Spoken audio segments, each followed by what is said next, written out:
cabine française 1, 2, 3. Bonjour, Monsieur Lavergne.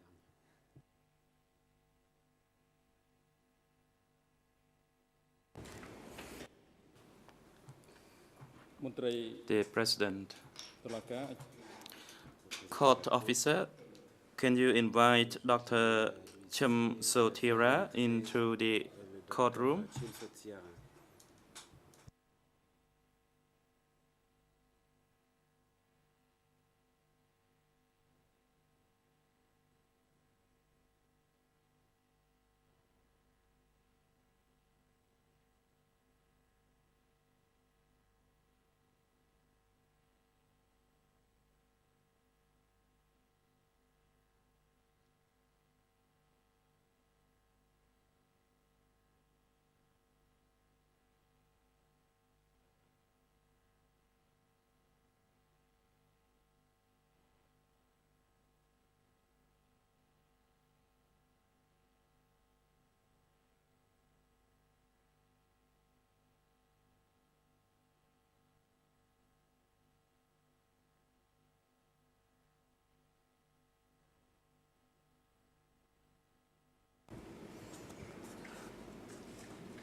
The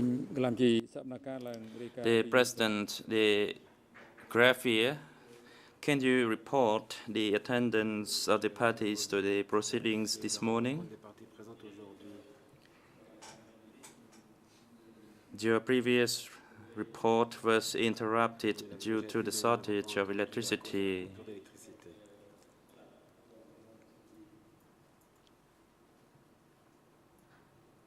The graphier, Mr. President, all the parties to the proceedings this morning are present, and the experts to be testified, Dr. Chum Sothira, is also present. This witness has no relationship of affiliation with the parties to the proceedings. The identity has been checked and verified, and he has already taken an oath. The President, good morning, Mr. Expert. Is your name Chum Sothira?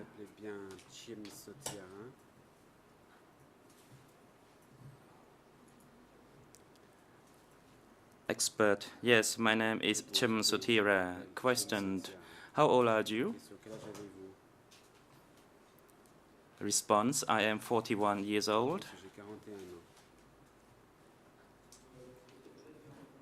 Question, Mr. Expert, please be reminded that you should only speak when the red light on the microphone is on, so that your voice is properly recorded on the transcript. What is your current occupation? Question. Response. I am a psychological doctor and the director of Cambodia TPO.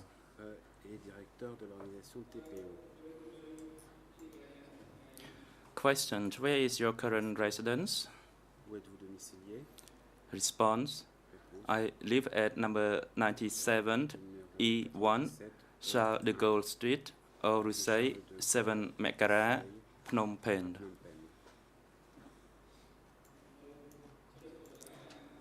President, Mr. Chum Sothira, as reported double graphy, you have no relationship or affiliation with the parties to this proceeding. And before this chamber, you have taken an oath according to the Buddhist religion. Is this correct? Response, that is correct.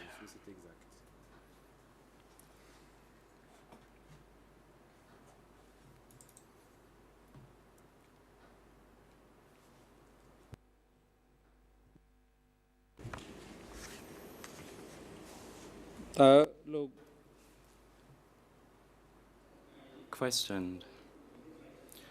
Are you also a psychological professor at the university? Response, that is correct. Question. Where did you finish your study? Is it in Cambodia? And so what year did you finish? Est-ce au Cambodge et quelle année Response. obtenu votre diplôme? I finished my study in 1992. J'ai obtenu mon diplôme en 1992.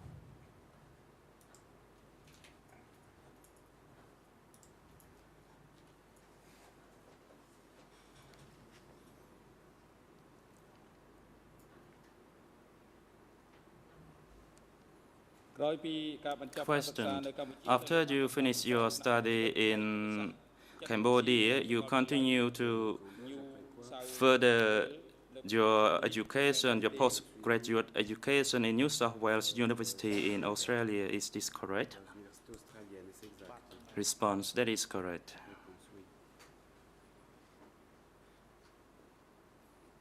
Réponse oui. Question. Question.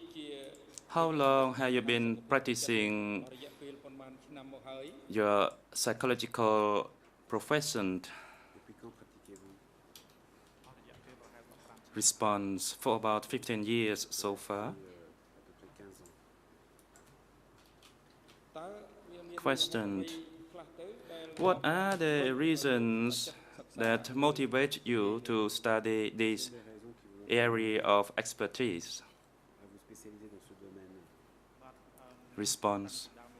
From the beginning, I was not interested in medical or psychological area. However, after the Khmer Rouge regime, Cambodia had been destroyed in all aspects, and there were only a handful of doctors survived after the war. It is evident that people were traumatized throughout the nation, and they required treatment, and there was a great shortage of health care professionals. That is one of the motivations for me to enter the medical area. I started in 1986 and finished my medical study in 92. However, during that period of time, I never studied the psychological subject within the curriculum, as there was no professor or teacher survived the regime and who could teach at that medical school. After I started working in 92, I became a surgeon, and I experienced several patients who had trauma. Some patients committed suicide, and the reason was probably because of their superstition, as they believed, and when they went mad or they were psychiatric, they believed in tradition and superstition, but I strongly believed it could be treated medically. Therefore, in 1994, when the Oslo University of Norway established a program to train the Cambodian doctors, the young generation who wish to have that psychological expertise. And that's the opportunity for me to sit for the exam in 1994, and I studied and finished it in 1998. The program was a joint adventure with Oslo University of Norway and the medical department of Cambodia. At that time, there was no Cambodian professor. All the professors were foreign from the European countries and some from Asian countries. Cambodia did not have any professor who could teach us at the time. And this is important for me, because after the traumatization through wars, and especially the Khmer Rouge regime, Cambodians were seriously traumatized and did not receive anything regarding the medical or psychological treatment. The President, you have already said that you You are a director of an organization called TPO Cambodia. The question is, when was that organization established and what are the main activities in the support of the psychological trauma, especially those people who were traumatized during the Khmer Rouge regime? Response. TPO Cambodia was established in 1994. The founder was the TPO International, with the main office in Amsterdam in Holland. The main purpose of the program was to respond to the needs, to the psychological needs and assistance, the social, physical, psychological impact on the Cambodian people who traumatized during the Khmer Rouge regime, including the post-traumatic stress disorder, in order to provide treatment to those people so that they would be able to be ordinary people who could sustain and make a living as ordinary people. It became an independent organization in 2000, and it was led by Cambodian people, and I became the director in 1992, in 2002, correct the interpreter. The main activities of the organization are to intervene the psychological assistance in the community, as 80 or 90% of Cambodian peoples living in the community, and it is hard for them to come to the hospital. So this program is to provide intervention in such regard. Also, it is to train the important resources in the community at the community level so that they are able to determine the cause of trauma and to assist with those traumatized people within the community itself. We also disseminate information to the community regarding the trauma, the impact of trauma, so that they understand and seek appropriate solution and treatment. We also establish self-help groups, especially for women who were the targets of domestic violence and for males who were addicted to alcohol. These two groups are interrelated, and we provide assistance to both groups. And these are the impacts inflicted upon the Cambodian people from the Khmer Rouge regime and throughout the various wars before that. We also provide counseling services to the victims who were traumatized psychologically or socially, and we also provided treatment, psychological treatment, in the means of analyzing their trauma and provide the expertise for the treatment. TPO also has various projects, namely to provide the socio-psychological treatment to the witnesses and victims who are going to provide testimonies to this tribunal. That is all, Mr. President. The President, during the time of your research in this psychological expertise, as well as during the time of your tenure as the director of the TPO organization, have you interviewed victims of the Khmer Rouge regime, especially have you interviewed the victims of the S21 security office?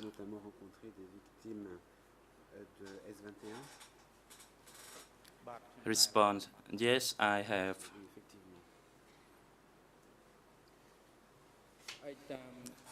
Question, based on your expertise, psychological expertise, and your study and experience in this area,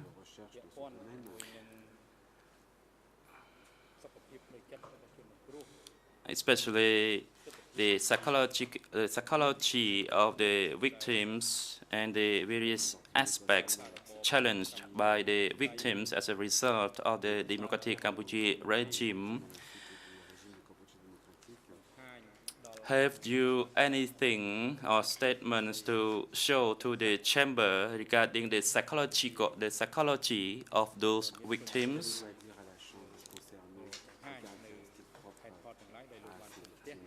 The chamber would like to know the challenges or the psychological impacts of the victims or the trauma or their post-traumatic disorder that they have experienced so far based on your area of this expertise. You may now proceed. Response. Thank you, Mr. President. First of all, I would like to say, with the President's leave, to describe the general outsetting and overview before I enter the specialized area regarding the victims, the traumatized victims. This is a main factor for us to understand the overall impacts and the depth of the suffering experienced by the victims.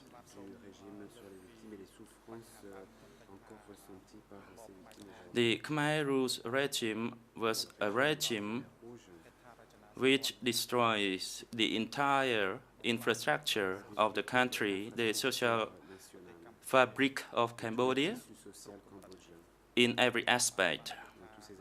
I could confidently say that at a social level, family level, and individual level. In the social level, the Khmer Rouge regime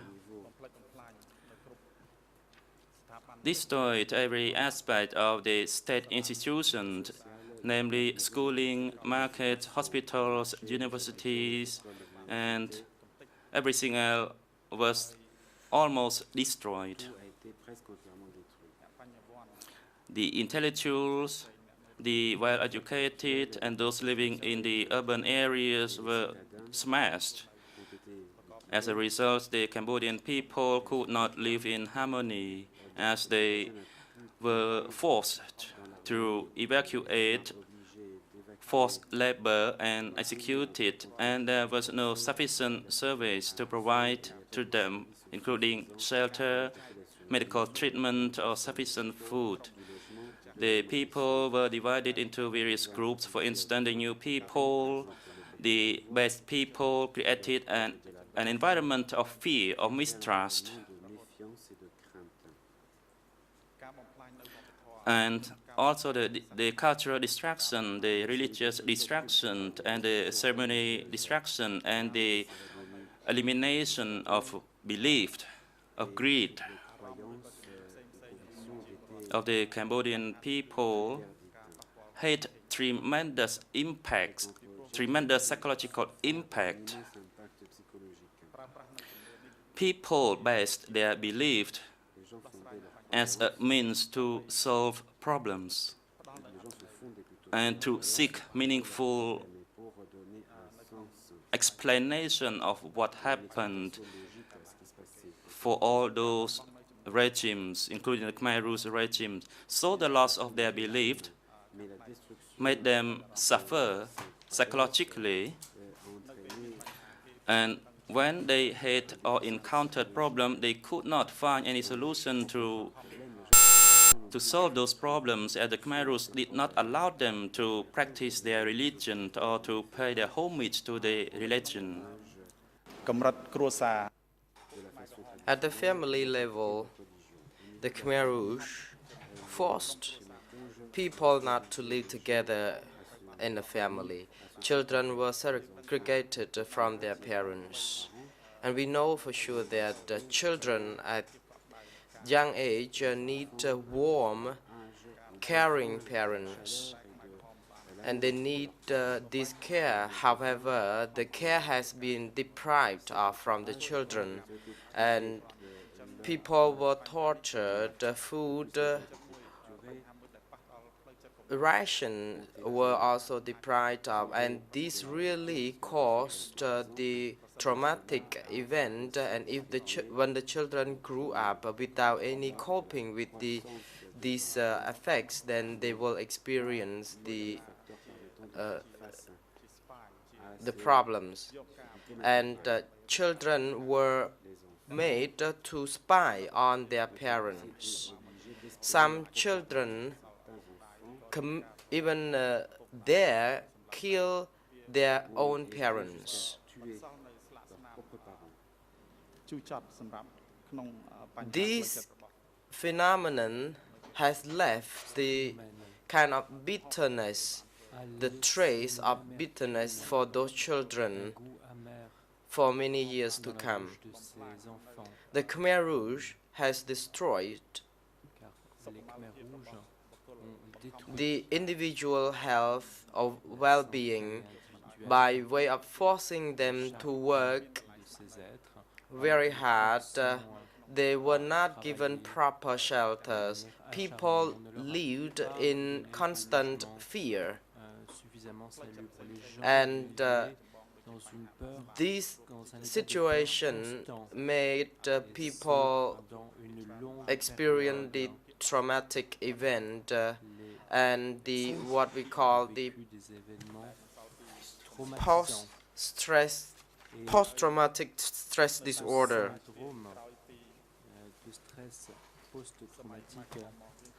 After the research,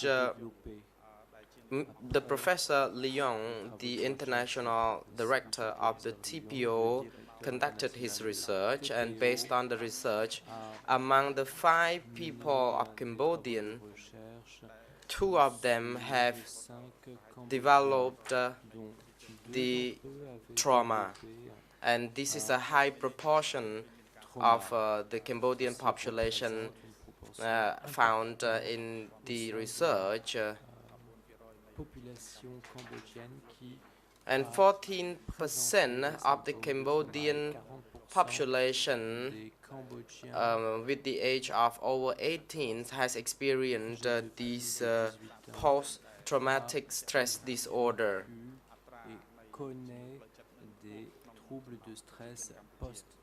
So we can see that the high number of people who experience such traumatic events or the trauma is very high among the Cambodian people, and I have provided the therapy to many Cambodian people who sought this assistance from our organization, and many people have still experienced the problem, especially the event reoccurred during the daytimes, and the victims told us that whenever it rains, they feel like crying because it recalls the time when tortured, when they were exposed to the sun and rain. And because of this, many people cannot really focus on their day-to-day work, and they even experience some nightmares. A victim told us that he saw the dead wife and children in his dream, and the wife and the children cried out for help, asking for justice in the dream.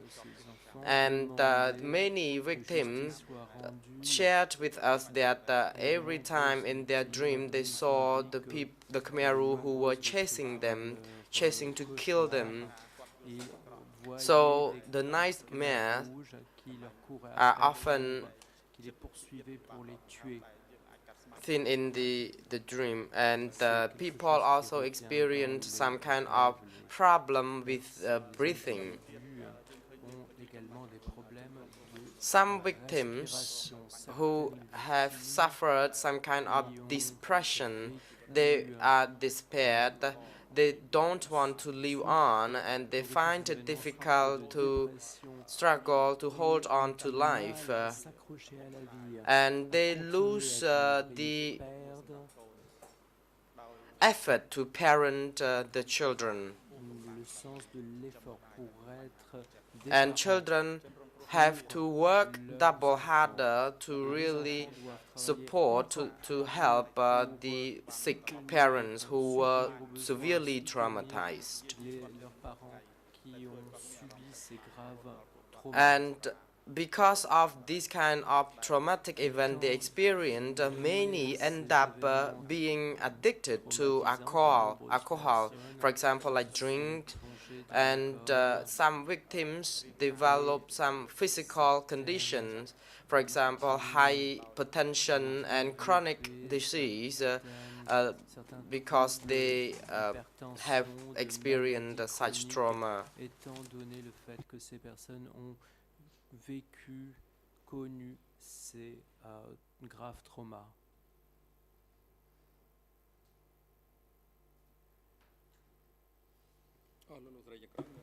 The President, judges of the bench, would you wish to put questions to the expert?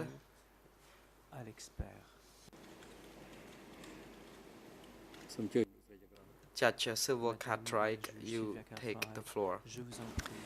Thank you, President. Dr. Sotiara, I want to clarify your specialist background, please. It's not completely clear to me, and that may well be due to the translation. I understand you are a medical doctor and that you have undergone postgraduate specialist training in psychology. Is that correct?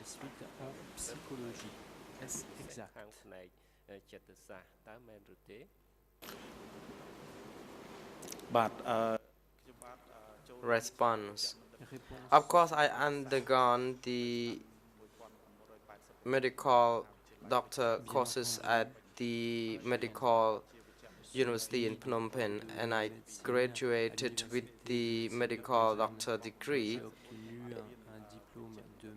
And later on, I undergone another course in psychology, and I graduated with the degree in psychology in 1998. In 1999, I pursued education, the postgraduate education in New South Wales for another 1 year and a half. And I am now pursuing this postgraduate education in the Monash in Melbourne, Australia, in the same field, sponsored by the Australian Fellowship Award. So your specialist qualifications are in psychology, not psychiatry. Is that correct?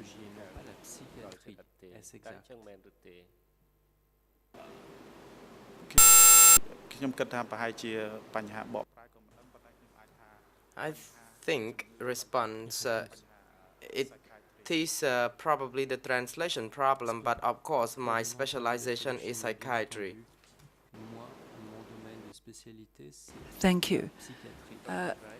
And you have worked full-time with the victims of the Khmer Rouge regime, and of course increasingly now their children. Is that right?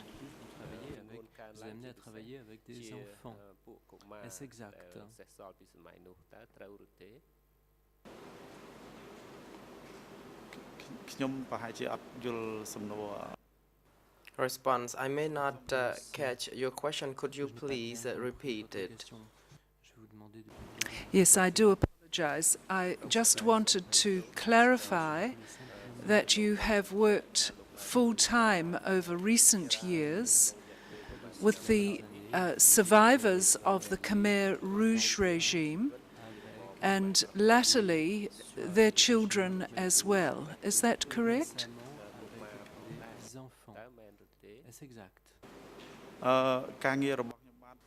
Response. I work mostly with the old-aged people, and I have not concentrated on the work with the children. Thank you.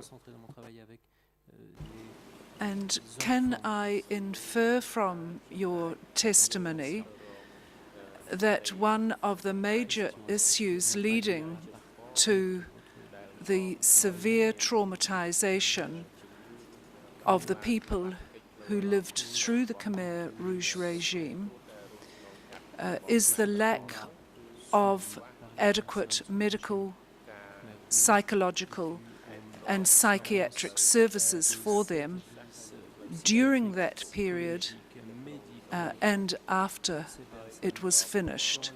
Am I correct in that assumption?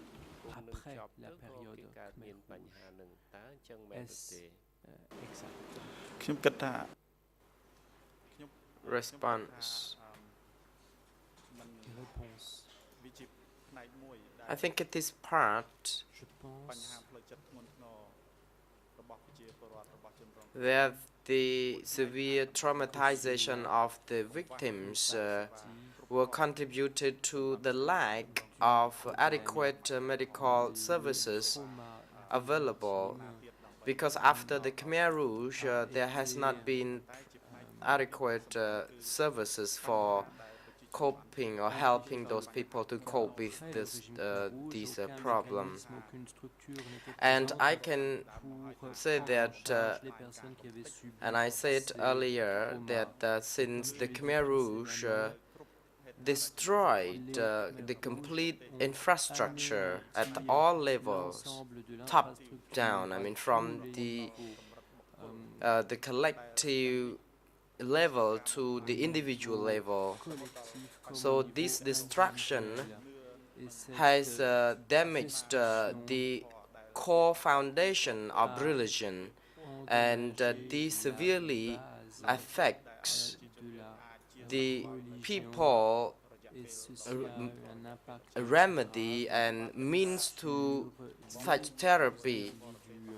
And some foreigners probably are in doubt why after 30 years or so Cambodian people still suffered from this traumatization. And the answer is that Cambodian people have not had the opportunities, appropriate opportunity to be treated due to the fact that the services are inadequate, and that many people are very busy to earn the living, to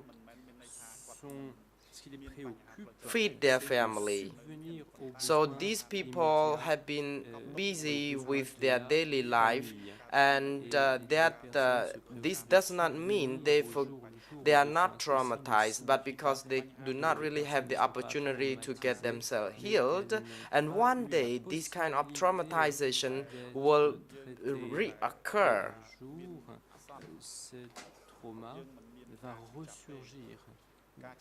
And during the time of their being so busy with their daily life, they might forget the traumatization, but this traumatization does exist with them, and one day they will realize that when they reoccur, then they will need complete medical assistance.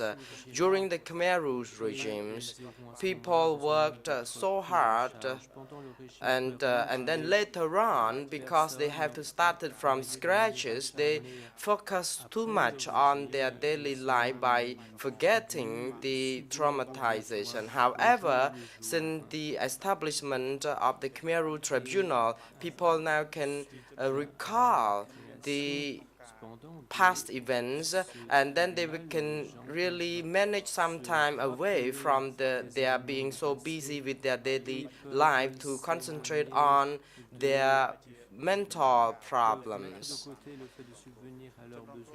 The victims actually would prefer the truth and justice from the court.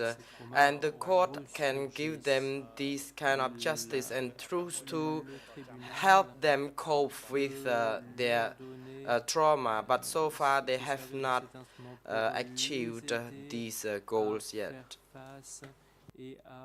Thank you. I'm also interested in the impact of the Khmer Rouge regime on the generations that did not directly experience it or who were very young at the time. Do you have any comment to make on the impact of the conditioning of the people to stop practicing their religion on the next generation, and also the impact on the people who lived through the regime without an education? What impact has that had on the next generation?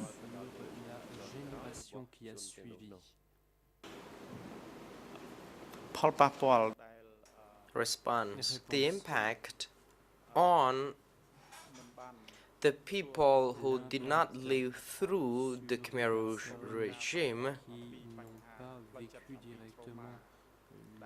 is also obvious, because these impact can be seen on their family members. And if we compare this regime to the Holocaust regime, we can see that the new generation have been affected by the traumatization and the traumatic events experienced by their parents. In Cambodia, there has not been any study as yet to indicate the impacts on the younger generation in relation to the traumatic events, though they had not gone through previously. But I can say that it is possible that the impact from on the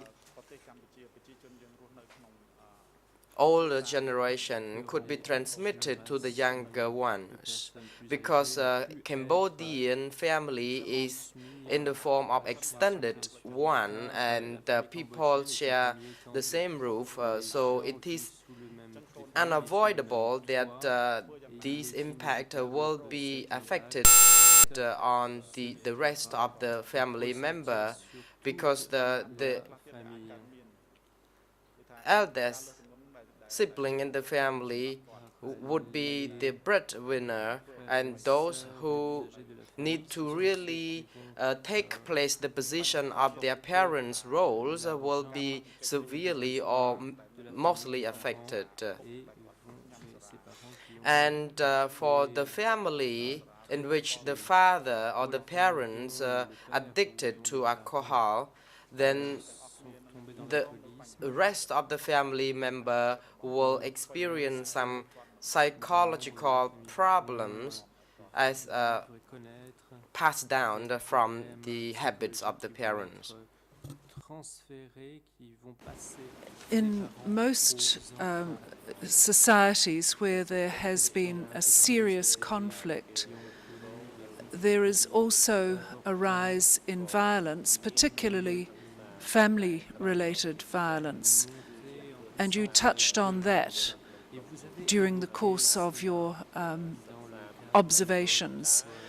Do you have any information from research or from your own observations which enables you to comment on the level of violence, including family-based violence, in the contemporary Cambodian society?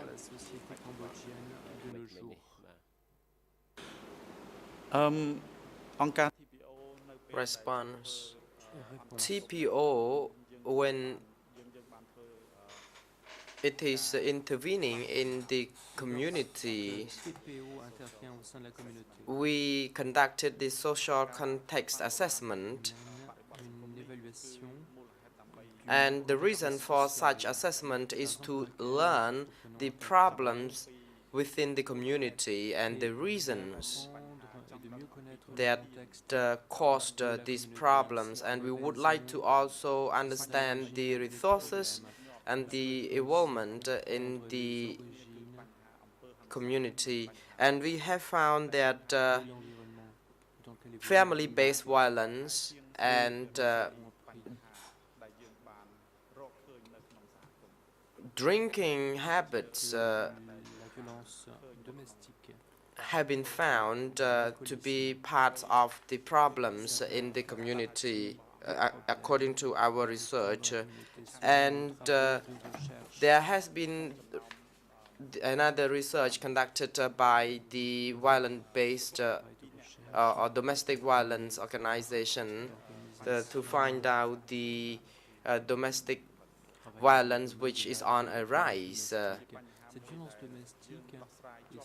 And this problem is dealt with constantly and on a regular basis by our NGO also.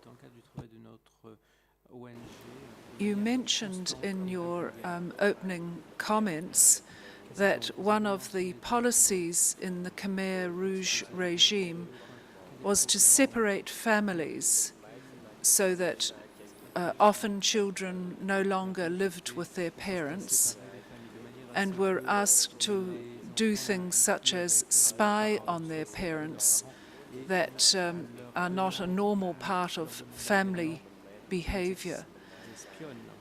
Have you seen any consequences of this separation of families after the regime ended and family life in the usual way resumed?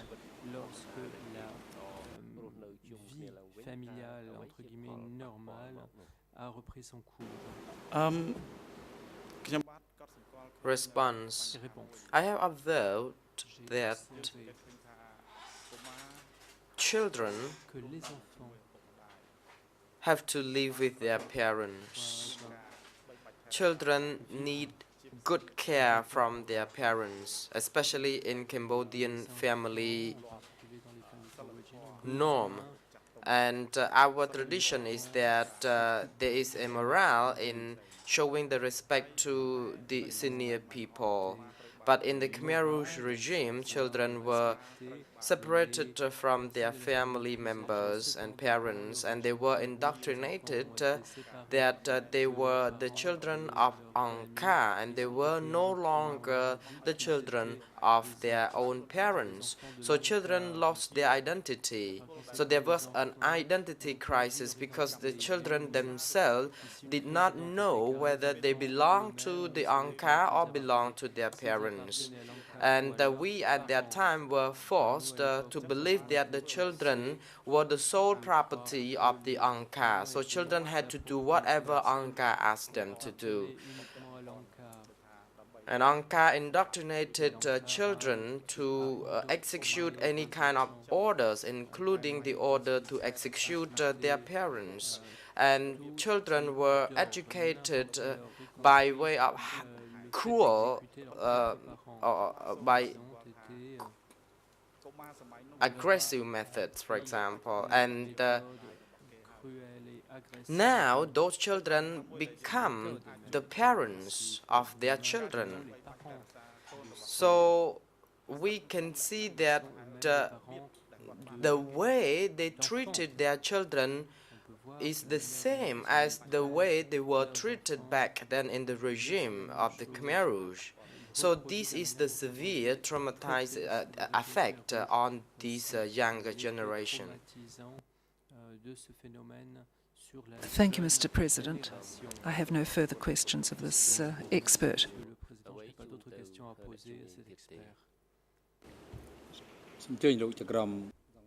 The President, Judge Lavergne, you take the floor. George Lavian, yes, good morning, doctor. I have a few questions to put to you. You said to us that the Cambodian population, or in any case for 40% of the Cambodians aged more than 18 were experiencing post-traumatic stress disorders. And you said that these disorders, due to these disorders, certain people could re-experience in a recurring way what they had lived through, the trauma that they had lived through, that, for example, they could have nightmares. And what I would like to know is, what is the impact of such hearings as here today? What is the impact of a trial such as ours on the victims who are showing such trauma? Is it something that is likely to worsen or to make the victims relive this trauma? Or is it, on the contrary, something that is likely to help the victims overcome their trauma?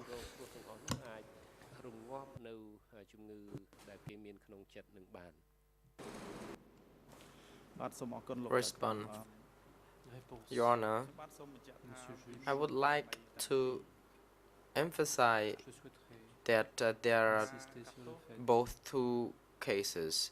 In the trial of the former leaders of the Khmer Rouge, is an opportunity for the victims who had suffered and who have been traumatized for many years to overcome their traumatization through the justice they believe they will achieve from the court, and through the truth they have or they will have heard from the parties to the proceeding in the hearings. So if these trials proceedings are of justice, it will be very helpful to heal the wound, the suffering of those victims, although there will be several other steps to help them overcome such traumatization. And as I already indicated earlier on, the victims during the Khmer Rouge regime, some might have thought that they might have not had any traumatic problems because they have been working as usual. But this is the situation of the unconsciousness. So because they are unconscious of this traumatization. And regarding some clients of mine we have consulted with, they said that their sufferings or traumatization has gradually healed. But having heard or having observed the proceedings of the tribunal's hearings, then the traumatization seemed to reoccur. But I believe that these proceedings, however, will be a step to heal this traumatization, and our NGO is doing our best to educate them on the problems they have had in relation to the traumatization, and we have advised them not to feel fear, and we have our hotline telephone connection for them to call in if they would need our immediate assistance or consultation. They can even pay a visit to our office in person. So after this hearing, there will be some kind of impact also on their emotion. Then we have been prepared to handle this.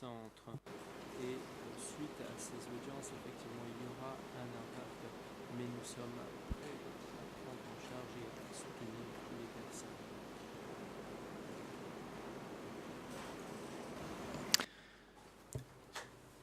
Judge Lavergne, is one of the specificities of the trauma that the Cambodians are experiencing, isn't it linked to the fact that this trauma can be related to an anonymous organization which was known as Ankar? That is to say, an entity that did not have any identity, any kind of specific identity.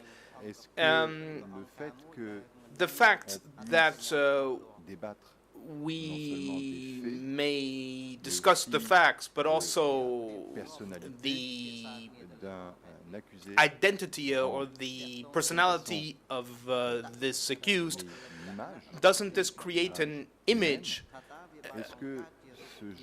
Well, does this kind of exchange allow us to take care of this post-traumatic stress disorders?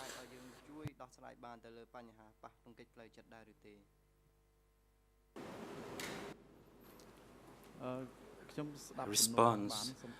I cannot clearly understand the question. Please, can you repeat yours?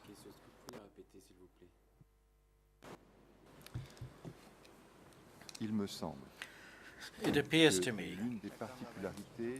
that one of the specificities of the suffering experienced by the Cambodian people is due to the fact that this suffering was being imposed upon them by an abstract entity, which was named the organization, or Ankar.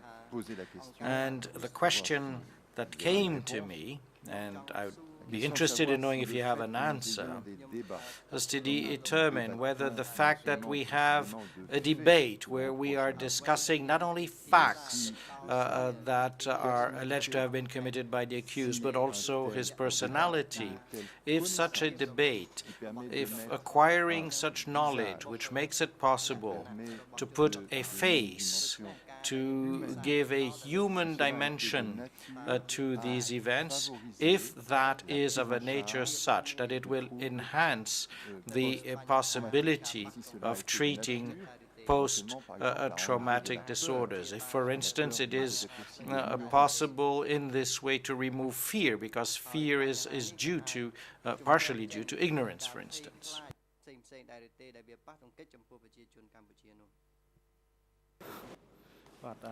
Response. Thank you, Judge, for the question. This is a complicated issue to provide appropriate response, whether the psychological trauma can be dealt with effectively.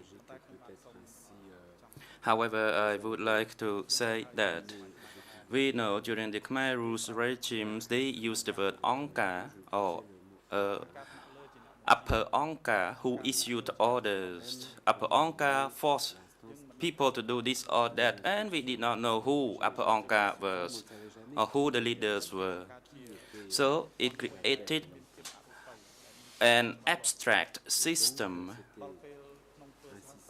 And during the proceedings before this chamber, we heard some former Khmer Rouge leaders who blames the Upper Angka, who blames the people who we could not see, who were abstract. That is, they denied the responsibility of the crimes committed, despite the fact that they held senior positions during the regime, and that create more pain for the victims, that they could not face the deniability made by those people or the irresponsibility by those people.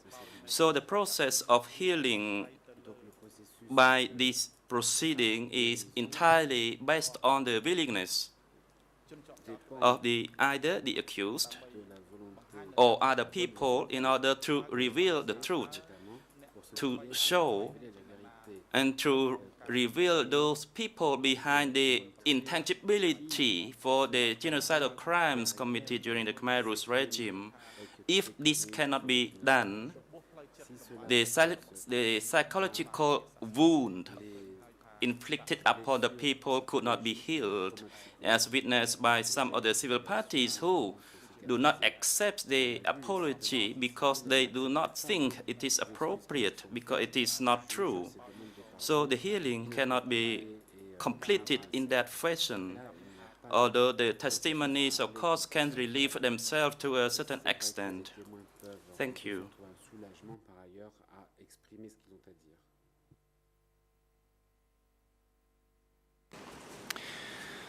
Alors, s'agissant de la prise en charge Now, de ces with troubles, regard the treatment of these disorders, which are considerable as you've described them, you tell us votre organisation qui that offre la possibilité your donc, organization gives the possibility of notre centre consultations, but your center, if my understanding is correct, is based exclusively at Phnom Penh. d'autres explications. Or perhaps you would like to expand on this concept. But could you tell us, for instance, what are the real needs in order to ensure that on the scale of a country such as Cambodia, this type of disorder can be fully taken charge of?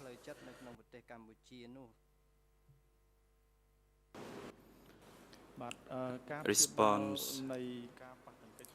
The treatment of the post-traumatic disorders in Cambodia needs to be done jointly in cooperation with various other institutions.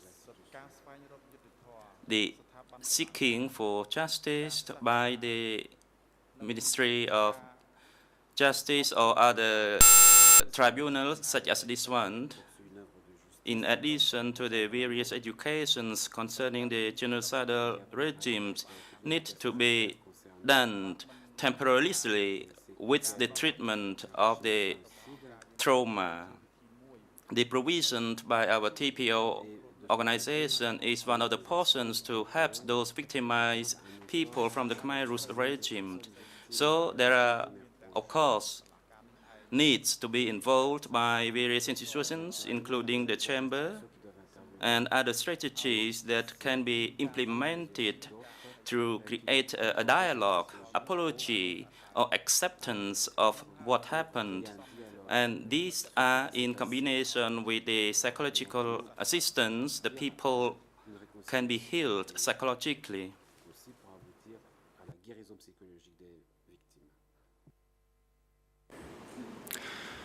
Concrètement, est-ce que vous pouvez nous dire si In concrete terms, can you tell us if you have any links with the health system of Cambodia, with the hospitals and outpatient clinics, and if victims have the possibility of contacting not only your association specifically, but for those who are in more remote areas, to care-giving structures, and what sort of care then is available to them?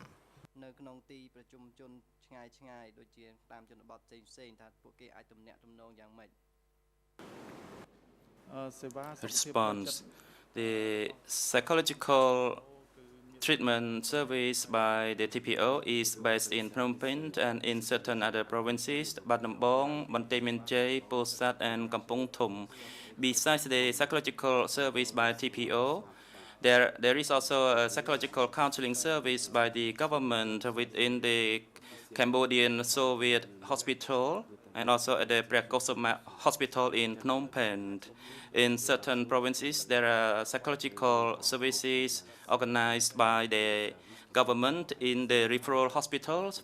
For example, in Post, people who experience trauma during the Khmer Rouge regimes, if they were forced to do hard labor and did not receive any positive feedback or treatment in return.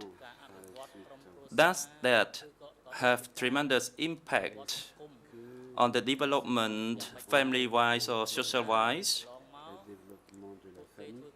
Previously, they were forced to work and receive nothing in return besides the fear and the threat. So what are the impacts on the development, social development and family development?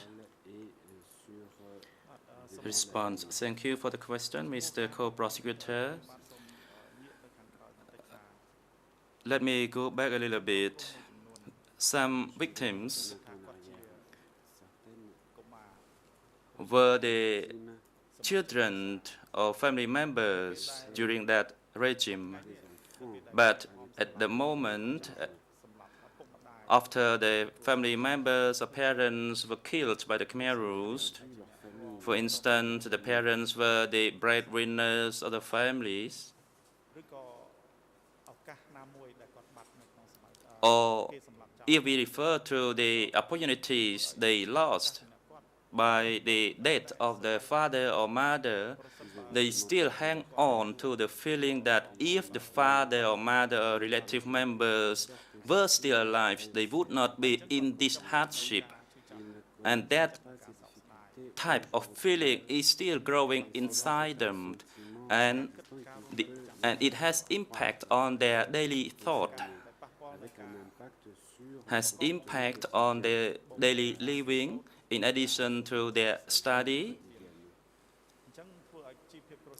And this would have an overall impact, or would downgrade the living standard of their family. And as a result, they resorted to alcohol, to drinking, and that would lead to additional problems. For instance, the domestic violence and the development of the society. Based on the statistics that Professor Lee Yong showed, amongst two people who had psychological impact amongst the 5 people selected, this is a serious issue and a serious indication that people were tremendously impacted and traumatized. And this also has an impact on the social development or the development of the economics in the country.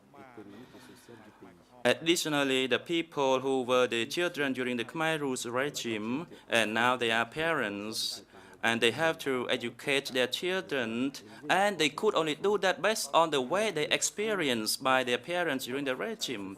And that would transmit the way of education to their baby, to their children. Based on the population survey, the people who are 20 years or under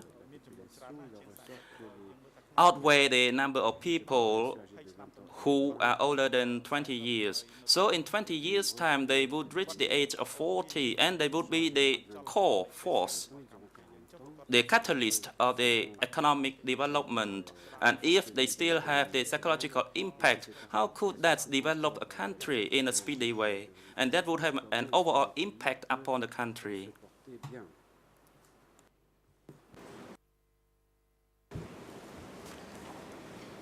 Monsieur le Président, j'aurais encore... Mr. President, I have approximately 7 additional questions to ask, if you will allow me, and thus I anticipate that we may go beyond the time. It will depend on how concise and specific the expert will be in his answers. Now, if you authorize me to go to the end, please mention it to me. Now, first question, Mr. Expert, for those victims that have joined the civil party action and for civil society as a whole, what is the importance of their participation to the trial in public in front of the nation? Can the other victims identify with this approach of the victims? Can it play the role of a cathartic outcome for Cambodian society without, of course, being a miracle remedy?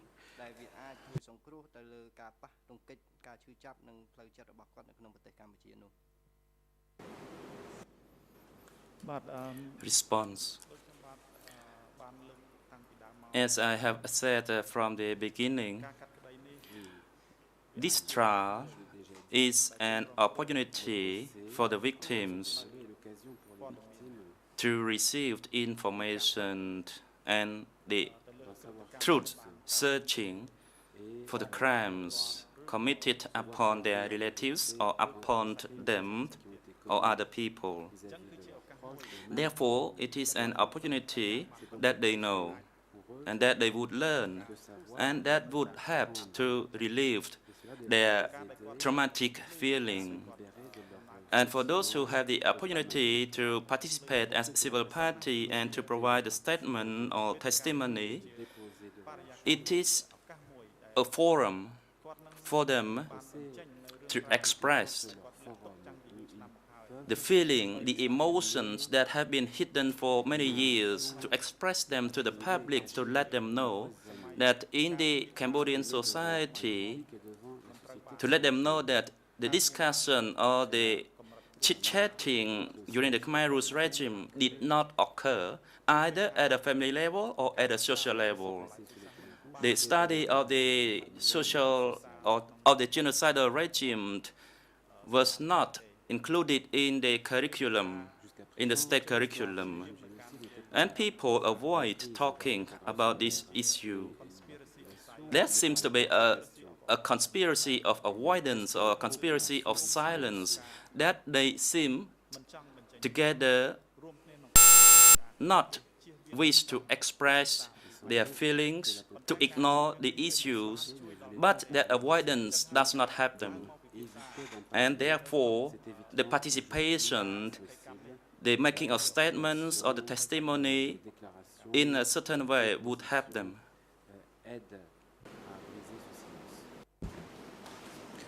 Je vous remercie. Ma deuxième question est, Thank you. My second question is the following. How can selon you les déclarations de explain, nombreuses parties civiles, according to the statements made by numerous civil parties in this trial, that instead of diminishing over time, the suffering related to their past or the loss of their kin under democratic Kampuchea seems to increase over time along with their anger. And we've observed that this is particularly the case of persons who were outside of the country during the period of democratic Kampuchea and who lost relatives, even though they had access to psychological care. Do you believe that there is a transfer onto the civil parties of the fear and suffering which the civil party imagined was that of the lost relatives?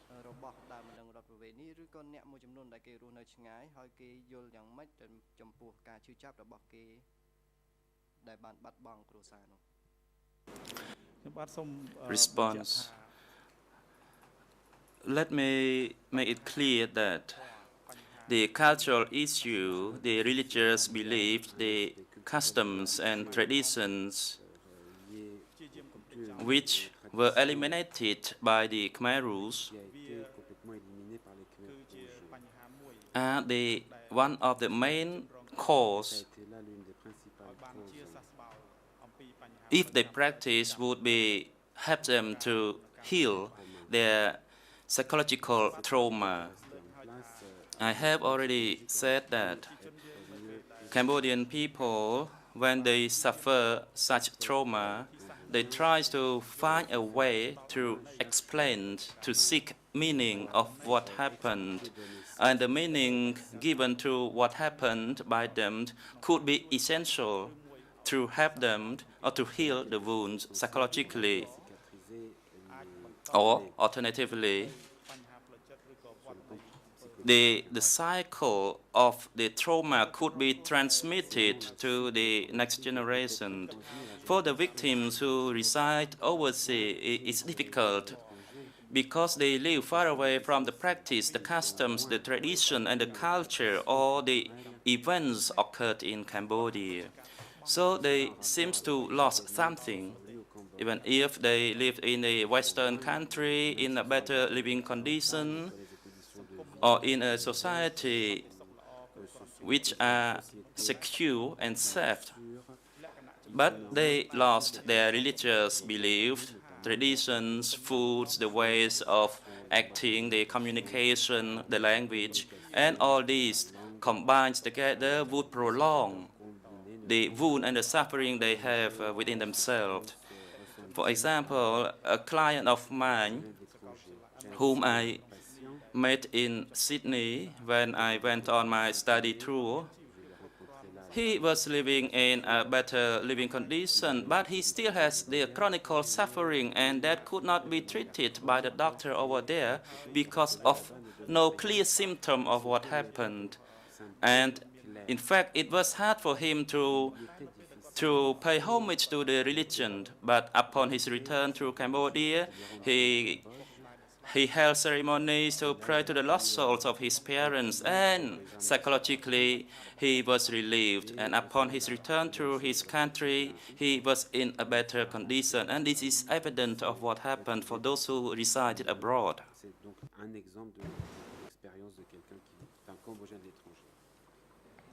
Monsieur l'expert, Mr. Expert, among the factors that may increase the level of trauma endured by the civil parties and victims in general, we have been able to observe in the various statements of the civil parties before this court that a certain number of them could be singled out. You can tell me if you agree with that or if there are other factors that may come into contention. First of all, the manner of death of the relatives, a violent death after detention in S21, after torture, lack of food, etc. A second factor would be the lack of knowledge of the motives and the circumstances of the death of the relative. There may also be a factor due to the absence of a rationale to explain these deaths. In a way, these are deaths for nothing in view of a cause that is not justifiable. Finally, the speakers also mentioned the absence of a body and the inability to effect closure amongst their suffering. These are the main factors, I suppose, which increase the trauma. But do you believe that there are others as well?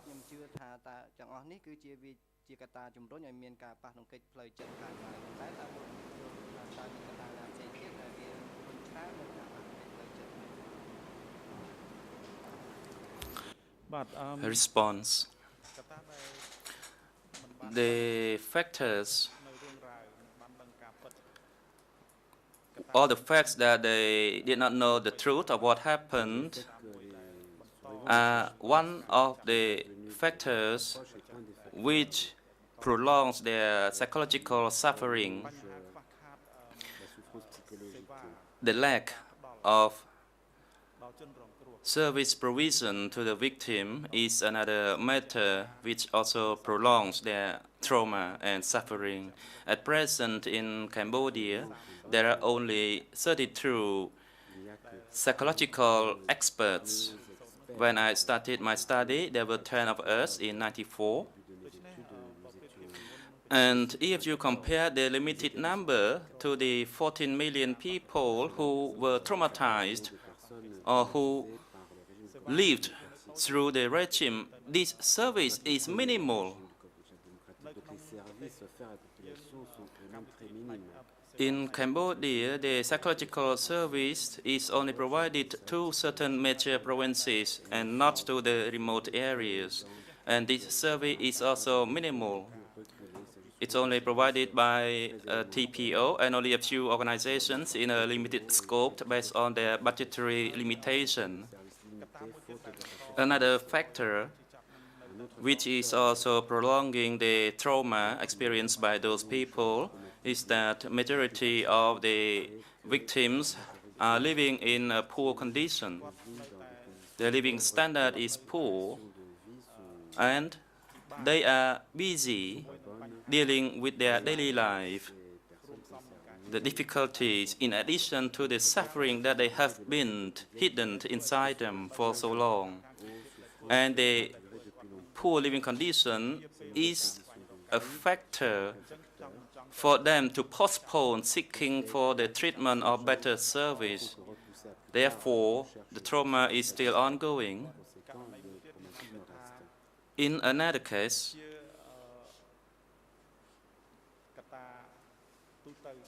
it is a common factor that certain number of them, due to the poor standard of living, they are unable to hold a religious ceremony, to pay homage or to pray for the lost soul in a satisfactory way. And that factor is also important.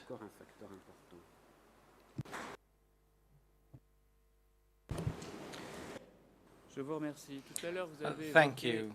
Earlier, you briefly mentioned the lack of forgiveness expressed by some of the parties. I would like to return to this. How, in fact, can one explain the absence of pity on the one hand, except for one of the civil parties? All the others we've heard felt no pity toward the accused, as well as the total absence of forgiveness for an accused who nevertheless did cooperate and expressed his regrets, at least to a certain extent. Therefore, is it necessary for justice to be handed down, for the locks of impunity to be removed prior to the possibility of accepting excuses and perhaps later on forgiveness and reconciliation? In other words, are we only at the very outset of a long process of reconciliation?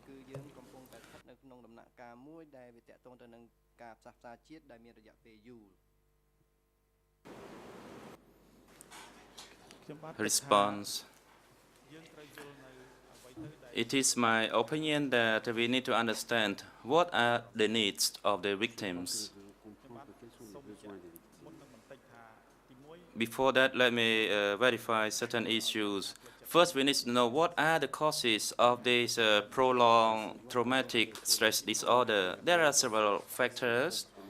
For instance, our brain, because the trauma also would change the chemical substance of the brains, the reflections, and the brain and the functions of the brain.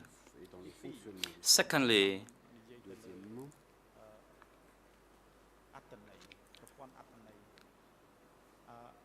the meaning, the word meaning, the meaning of the meaning that is given through the trauma the victims experience, what types of meaning they give to that trauma. And the third point is the need of the victims. What do they want? Is it the safety or the living condition? Or if maybe the living condition improved, then they would be better, with a better feeling psychologically, and if they still believe that they would be in a better condition if the family's members did not die during that time. And the fourth point is the justice. And if justice can be sought and served, then the civil party would acknowledge it, and that they would have the opportunity to give their forgiveness. And that forgiveness is a main key to open the door or to pave a path for psychological heal. And if the forgiveness, in the absence of the forgiveness, it is difficult for the healing of the wound, of the psychological wound, and that would have an impact on the overall national reconciliation. Therefore, it is up to the willingness of both the accused and the civil parties, and we, all of us as a whole, to reveal the truth that can be accepted by the victims. Question. I have two more questions. Regarding the encounter that is taking place here in this chamber between the victims and the accused, could you please tell us if an accused, no matter who he might be, through his repeated statements? Do you believe that the accused is trying to put himself on the side of the victims and to share their suffering? And in what psychological state can the victims or the civil parties end up when there is this confusion that might make them believe that the executioner is also a victim, or that the victims could have also have been executioners? What is the impact of this on the civil parties, of this kind of shuffling?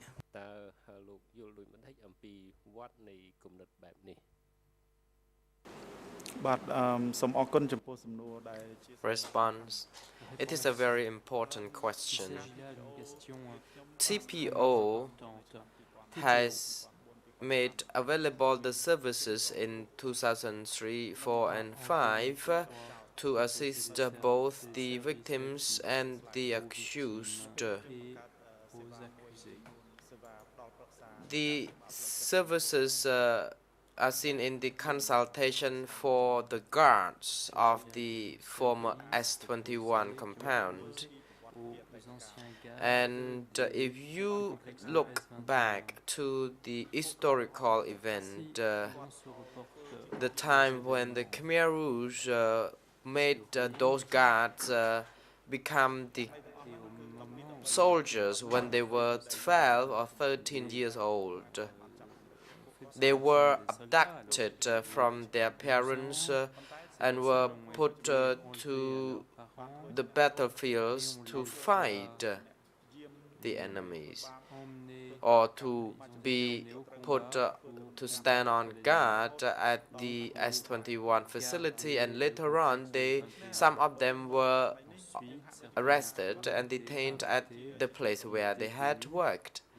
So these people, at the beginning, you could see that they become victims, but perpetrators at the same time. So the victims turn perpetrators, the perpetrators turn victims. So it is a kind of very complicating circle, and it is quite difficult to understand it also, although the civil parties claim that they were victims. But if you look back to the past event, then we can understand more that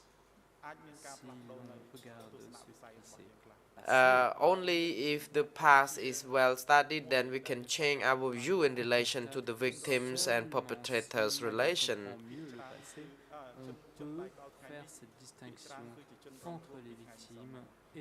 According to the research, many believe that the present perpetrators were the victims, or are the victims, or the victims turn perpetrators. And I would like not to tell more about this, and I let the court consider the case.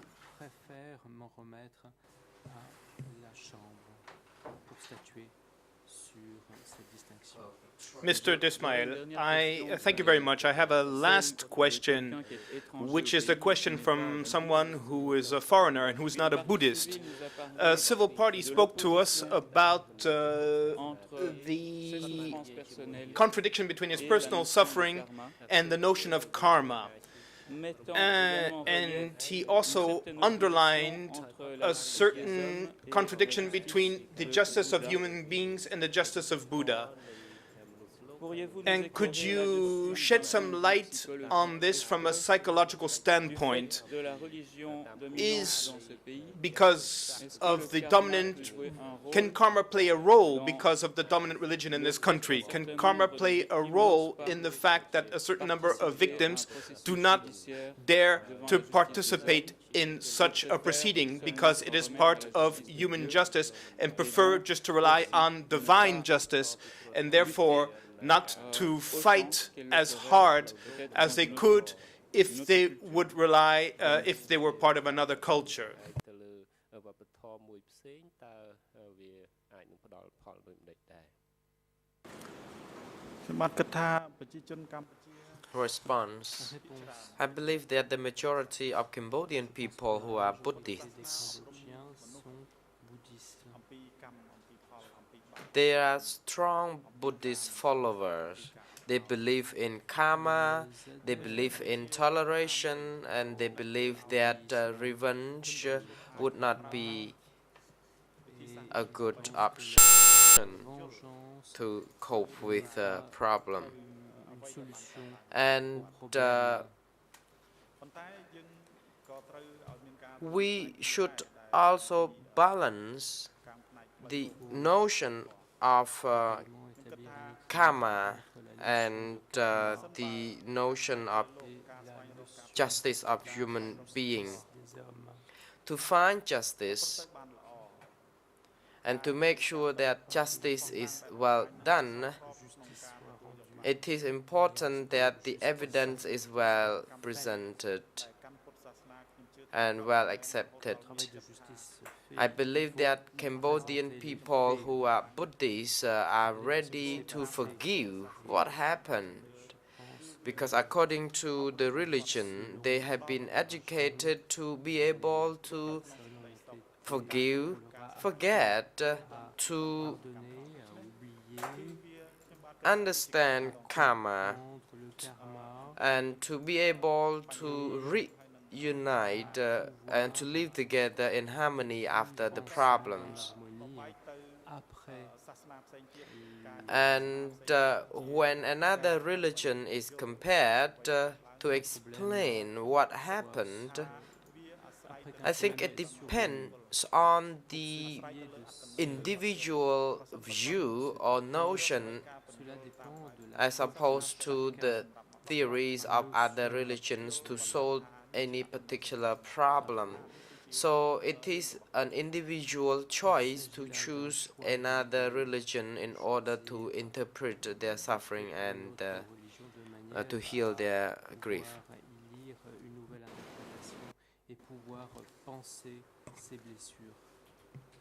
Mr. Desmail, thank you very much for all of this clarification. Mr. President, I have no further questions.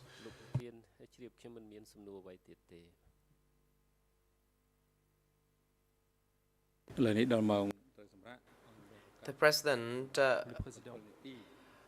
will take the adjournment for 17 minutes now.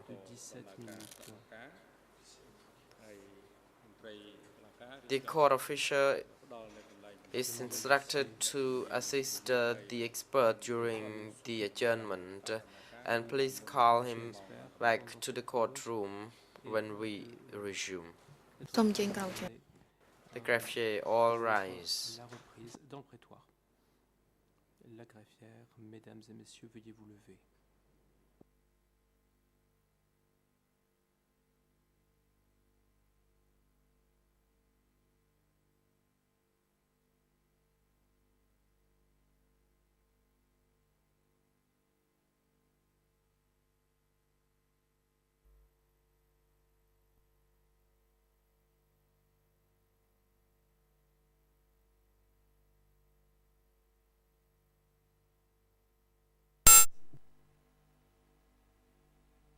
Cabine française 1, 2, 3. Bonjour, monsieur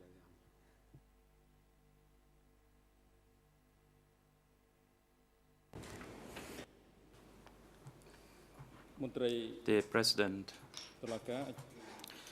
court officer, can you invite Dr. Cham Sotira into the courtroom?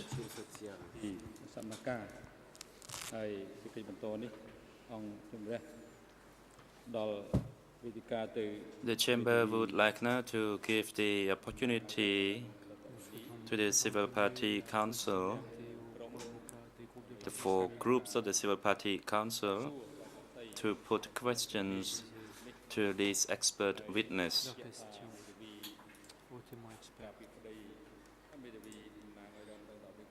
The 4-group civil party councils have the combined total time allocation of 30 minutes. You may now proceed.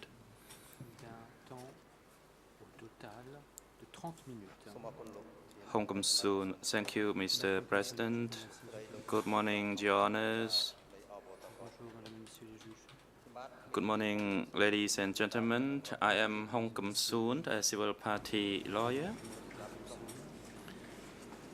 For Group 1, 2, 3, and 4 in this special arrangement. Can you report the attendance of the parties to the proceedings this morning? Today to put questions to this expert witness. Your previous report was interrupted. I would seek the President's permission if I need a little bit of extra time.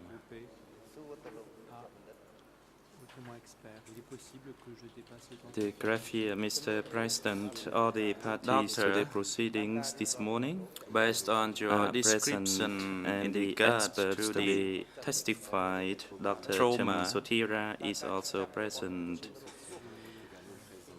Does the trauma experienced by the victims of the Democratic Cambodia regime, and in this case is related to the S21 security office, which is currently known as the Duch Genocidal Museum. Is your name Chum Sotira? The types of trauma as experienced by those victims. Expert. Yes, my name is Chum Sotira. The most severe trauma experienced by those victims. Response, I am 41 years old. Thank you, counsel, for your question. The trauma experienced by the victims of S21 office. Please be reminded that you should only speak when the red light on the microphone is on, so that cannot your voice is properly which types of trauma is deteriorating or getting worse. I can say that they are still experiencing the trauma. They still can't recall the events that happened. They still experience the nightmares and the depression of Cambodia and the difficulties, the challenges they face on a daily basis. And this difficulty is one of the factors for them not to easily heal the trauma they experience.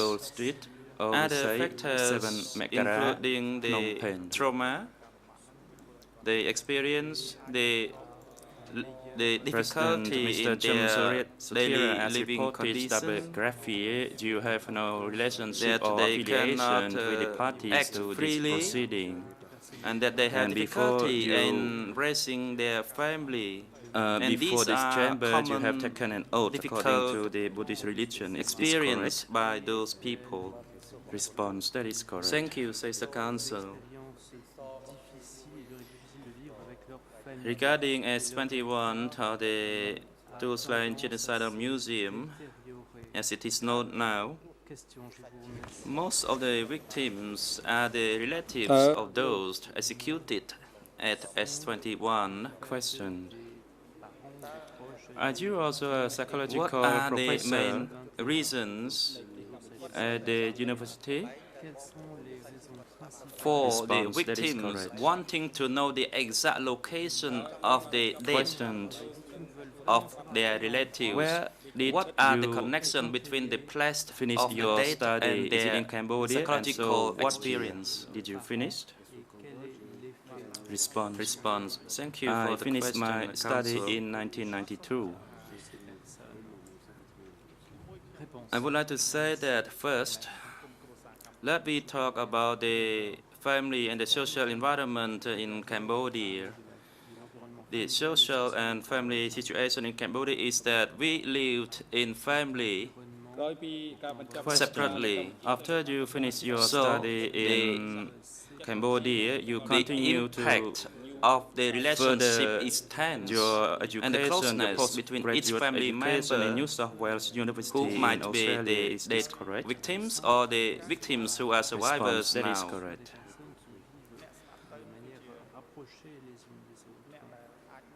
And the question, those people who died could be the ones How long have you been who practicing assisted them, your who psychological had gratitude profession? over them. So the death of such dear people Response for about or 15 relatives years so far. are exactly the same type of suffering Questioned, they would what experience. are the reasons that motivate you to study And the this secondary area of traumatization expertise? experienced by them Response. is From the the beginning, post-traumatic stress disorder or the I was not trauma, interested in even if medical or they are psychological not the area. direct However, victims after of the the Khmer Rouge mistreatment or regime, torture, but due to the closeness Cambodia of had been the destroyed relationship in all between them aspects, and the there dead were only a people handful of doctors leads survived to after the the war. secondary traumatization, the hearing of the torture It is or evident the that mistreatment people or other traumatized events related to their death throughout the nation, would and they cause require the secondary treatment. traumatization And there was a great in a shortage similar of fashion experienced by those healthcare people who professionals. died. That is one of the motivations for me to enter the medical This is my area. response, Counsel. I started in Thank you, 1986 and says the finished Counsel. my medical study in 92. However, during that period of time, I never studied the psychological subject within My the next question is curriculum, related to the responsibility was of no the leadership professor or of the Democratic teacher Cambodia survived the regime or and which who is could commonly teach known as the at that Khmer medical Rouge school. clique. After I started working in 92, In I the became a proceedings surgeon, before this chamber, and there I have been several responses, experienced especially several from the patients accused who Kaing had Guek Eav, trauma. referring to Angka or the upper echelon Some or the patients standing committed committee suicide, who and issued the orders. reason was probably My question because is of the establishment their of a superstition, regime as they believed, was and done by when human mad or beings they or by those was group of psychiatric, intellectuals they who believed established in such a religion and regime, superstition, but I and the strongly establishment believed of a it could be regime treated with the medically. plans to execute Therefore, in people 1994, when the in Oslo comparison University of to a Norway regime established a established program not to to kill train people. the Cambodian doctors, the young Thus, the generation who idea wish to of have executing that people psychological expertise, different from the idea of the and that's establishment the of opportunity a for me regime for the to progress of the society. sit for the exam in 1994, and I studied and finished it in Response. 1998. First of all, I do The not have program was an enjoying expertise in adventure analyzing with a Oslo situation University of in Norway such fashion. and the medical But it department is of my Cambodia. opinion At that that what time, was there was done no by the Cambodian Khmer Rouge professor. regime All the is professors completely were inappropriate. foreign from the European Thank you, says the countries Council. and some from Asian countries.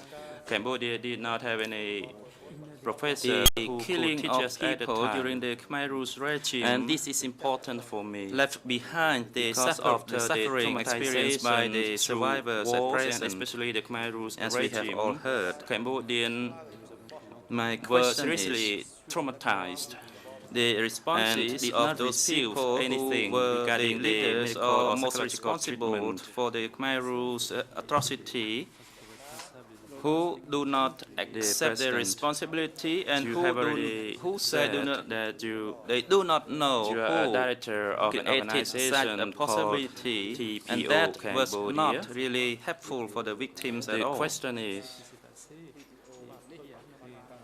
when was that Response. organization As I have established, said and earlier, what are the main activities the in psychological the healing support of the psychological trauma, especially those people by the who were victims traumatized of the during Khmer the Rouge Khmer Rouge regime is dependent on the honesty response.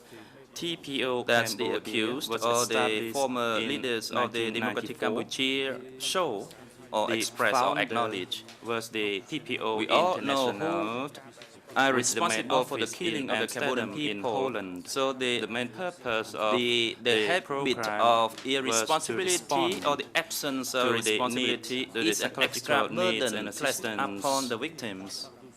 not only the civil parties to this proceeding, but on the Cambodian people as a whole.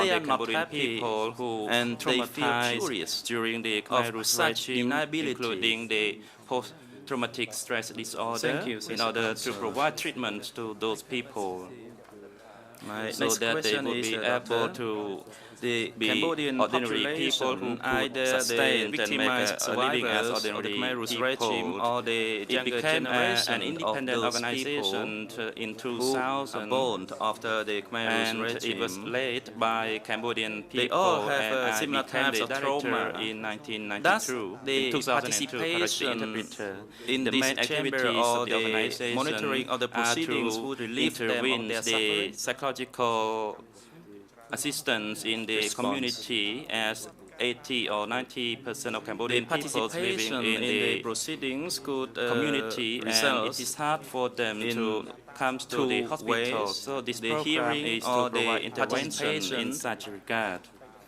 Also, it is to train the important recurrence resources of in the the experience community that level, of the so that events they or are able to experience that they determine faced the a long cause time of ago, trauma, and that and they to would assist experience again the nightmares with or the those unsettling traumatized feelings. people within the community However, itself. We it also would help disseminate them information if they to have the the community ability or the regarding opportunity to trauma, express the impact of trauma, the feeling or the trauma so they that have they experienced understand and seek appropriate through a solution certain and degree. treatment. But We also I am not in a established position to self-help say groups, especially that for it women, could assist them the completely to targets of heal domestic the violence psychological and for wound or trauma. males who were addicted to alcohol. These two groups Thank you, are Mr. interrelated, and we provide assistance to both groups. Question. And these are the impact The victims or the civil inflicted upon the parties Cambodian to this people from the proceeding Khmer Rouge regime and throughout the various wars before know that. or are We aware also of provide the counseling services to the victims who were traumatized psychologically or socially, and we of also the provided fact that they treatment, would like to seek psychological justice for treatment themselves or for their in the dead means relatives of and to seek for the analyzing truth. their trauma And in order provide the to expertise settle for their the treatment. feeling or to TPO also has various heal their projects, psychological namely trauma to provide based the on your experience, what can be socio-psychological done treatment to assist the them, witnesses and victims to assist who are going those to provide traumatized testimonies victims to the of the Khmer Rouge regime in order this to in fulfill this these tribunal two points. That is all, Mr. President. Response. The President, Knowing the truth, during the time receiving of your the research fair justice, in this and the psychological acceptance of expertise, apology as well or as forgiveness during are the important time factors of for the your healing tenure of their as the psychological director wound. of the TPO organization. However, the trauma have you that they interviewed experience victims needs to of the be Khmer Rouge regime, healed or treated especially by a proper service. have you interviewed The trauma they victims experience is of the severe, and it needs to be S21 tackled with security office? properly and carefully. Yeah, we all know the psychological service in Cambodia is minimal, Response. and the Yes, psychological experts are in few number.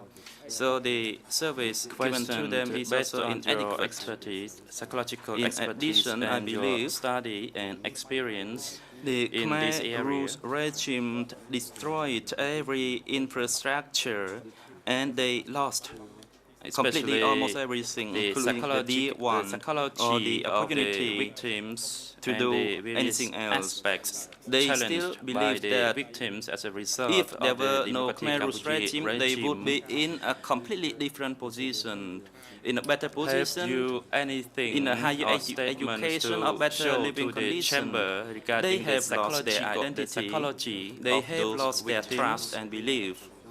And these are also serious factors that we need to chamber tackle would like to carefully know in order the to assist them. challenges or the And we have to psychological do this impacts jointly of in the order for them, victims in order to or heal the trauma their or wound their by providing them the justice they post-traumatic deserve. disorder that they have experienced so Thank far you, based on Mr. your Counsel. area of this expertise. With the You President's may now leave, I would proceed. like my international colleagues to proceed with the question. Response. President, Thank you, the Mr. International President. Civil First Party of all, Council, you I may would proceed. like to say, with the President's leave, Merci. to describe the general outsetting Thank you, and Mr. overview President. Good day, before sir. I enter the specialized area regarding Let me first of the all victims, the express traumatized victims. This is a main factor gratitude for that, us we to feel, understand the overall impact and the depth of your the accepting suffering to testify here. It's very experienced important by for the our clients, victims. and we're very grateful to you for this. My first question will be the following. Doctor, is The it the Khmer case Rouge that you regime also was a worked regime giving consultations to which direct destroys the survivors entire infrastructure of the country, SL21? the social fabric of Cambodia, in every aspect? That is correct. I could confidently say that at a social And, level, doctor, family level, and individual Are level. there In the social specific level, symptoms which the the Khmer Rouge direct regime survivors of S21 suffer from, destroyed according every to your aspect of the observations? state institutions, namely schooling, markets, hospitals, universities, and everything else was almost destroyed. I would like to separate the types, the intellectual symptoms into the well-educated and those living in the urban areas were smashed. The symptoms related to the Cambodian people could not live in harmony, as those victims were forced to evacuate, psychological victims, forced labor and executed, and there was no sufficient service to provide, for example, the post-traumatic stress disorder, medical treatment, or sufficient food. The people were divided into various groups. For instance, the new people, the physical-based people created an environment of fear or mistrust.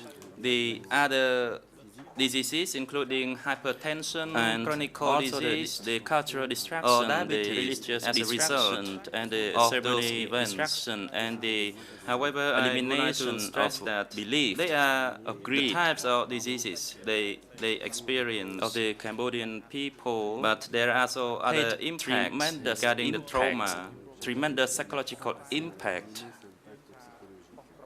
There have been an interpretation of the word post-traumatic stress disorder into Khmer as a ជំងឺបាក់ស្បាត and to seek meaningful. It is different between the general trauma and for all those regimes, including the Khmer Rouge regime. So the loss of their belief. So we have to know the difference between the medical trauma or medical psychological trauma and the post-traumatic stress disorder. Encountered problem, they could not find any solution of the Khmer Rouge those problems, as the Khmer Rouge did not allow them experience the post-traumatic stress disorders of the Khmer Rouge regime. They show that they have fear, suffering, the avoidance, the anger, forced and the people blinding not to live out, together and the avoidance in a of family. committing other Children things, were the mistrust, for segregated instance. from their parents. And And we these know are for all sure the that the symptoms children that at experienced by young the age survivors need at limited warm, or at various caring levels. parents. And the other thing And is they the need, this social, care. However, psychological the care has trauma been also deprived experienced of by from the children. victims in general and those specific People were victims of the tortured, S21. food, So if you look at the ration the were also medical, deprived of, psychological and this trauma that really is different caused, from the traumatic social, psychological event, trauma, if which the is when more the serious children than the grew medical, up psychological without any trauma. coping with these effects, then they will experience the Merci beaucoup, docteur. Thank you very much, Doctor. the problems. Now, And with relation children to the were second made to group, spy on their the kin parents. of people Some detained children in S21. You already even discussed it, but perhaps you there could be more kill specific. As you know, their S21 own have parents. specific characteristics, and one expert came to tell us that the purpose of the These terrible conditions of detention in phenomenon has S21 left the was kind of to break bitterness, the resistance trace of the of bitterness detainee for those prior children to interrogation. for many Other years to experts come. and witnesses spoke The at Khmer length Rouge about has the destroyed extent and cruelty of the torture methods of S-21 the in individual contrast to health or other detention well-being centers. by way Now, of with forcing regard them to the to kin work of people detained in very S-21, hard. did you They were observe not given specific proper symptoms for shelters. the People family members of lived those who in were detained constant in that fear. detention center? And this situation made people Response. Thank you for the experience question. the This traumatic question is event, similar to that and the put what to we me call by the the previous council. We have observed that there is a concept post-traumatic stress disorder. showing or indicating the secondary traumatization. After the research, It means that the Professor the Leong, victims the international were director not of the directly TPO, involved with the conducted his event. research, and based They on the research, heard or they among were the the 5 relatives people of those Cambodian, people. And 2 they of them have also received the developed psychological the trauma or impact. trauma. We And all this know is a that high proportion there has been of research the in the Cambodian Western countries population found that in the research. next or the younger generation of the victims And experience 14% the of the traumatic Cambodian stress disorders. population So it is clear that either with the age of the over direct victims 18 or has the experienced children these, of the victims post-traumatic do stress experience disorder. the trauma.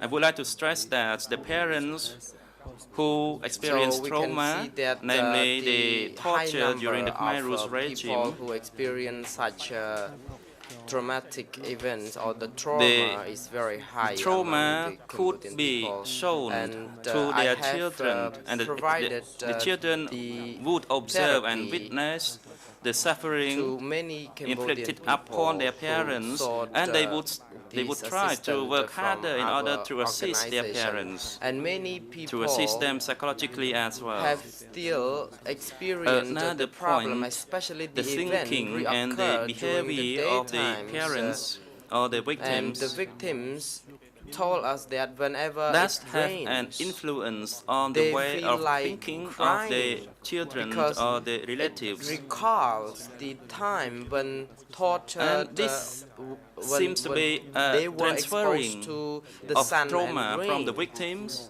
And to their relatives or to because their of this, children, many as people I did have not said really earlier, focus which on is known their as the secondary day-to-day traumatization.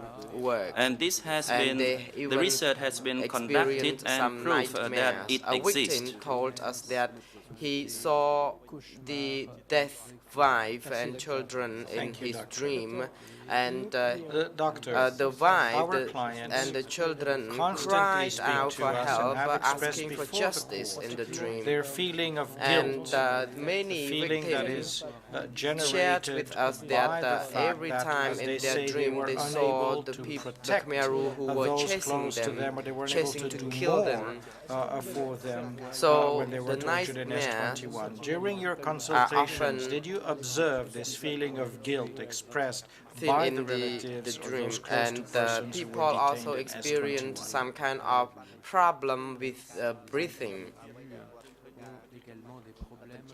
Some victims who have suffered some kind of depression, they are Response. despaired.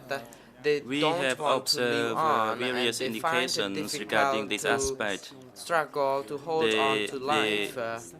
The sign of And they guilt lose they the seems to have effort to parent the children. in theory.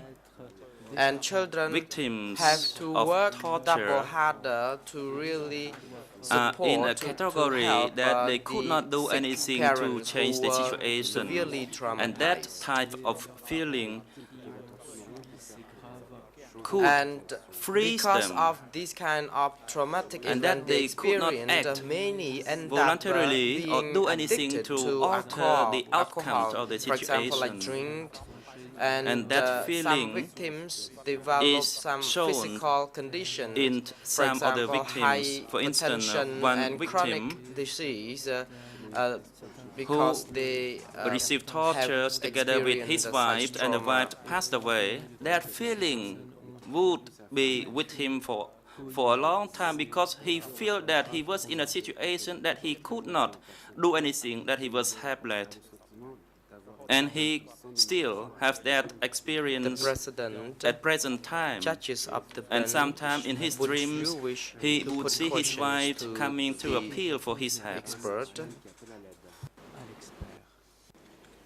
Docteur, Question. The question Judge, was civil already contract, asked you to you, but take I was wondering if the you floor. could give us more details in relation to our client's impossibility Dr. to Sotiara, mourn. I want to Most clarify of the your people who died specialist have not been background, buried please. properly. It's Can you not confirm that completely this clear to fact me, contributes in a concrete and manner that may well be due to the intensity of the translation. pain that is I still present understand you today are for our victims? The fact medical that they were not doctor able to mourn and that their you relatives have properly. undergone postgraduate specialist training in psychology. Is that correct? Response. I would like to emphasize that there are not many people who could. Of course, I undergone the medical doctor arrange the religious ceremonies to University in Phnom Penh, and I graduated with the medical doctor degree.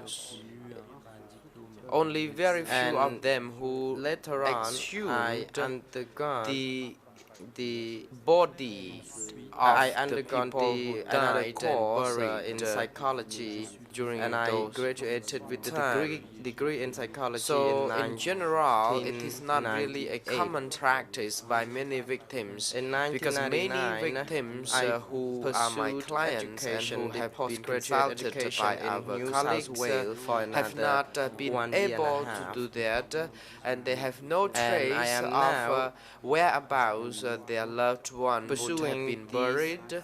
Postgraduate education so in these the factors have in Melbourne, Australia, in the same to the delay field, sponsored by the Australian, as I had indicated earlier, that So the your Buddhist specialist qualifications are in and the psychology, not tradition psychiatry. always Is that correct? ceremonies to pay homage to the dead souls, to wish them rest in peace, is a good therapy for the people who have been traumatized by the regime. Probably the translation problem, but of course my specialization is very few of them who have really resorted to these practices. And you have worked full-time Mr. President, I have two extra questions. victims May I of please the continue? Khmer Rouge regime,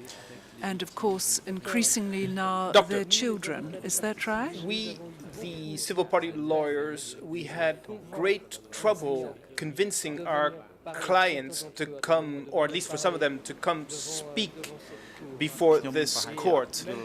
And even at the last minute, some people even felt too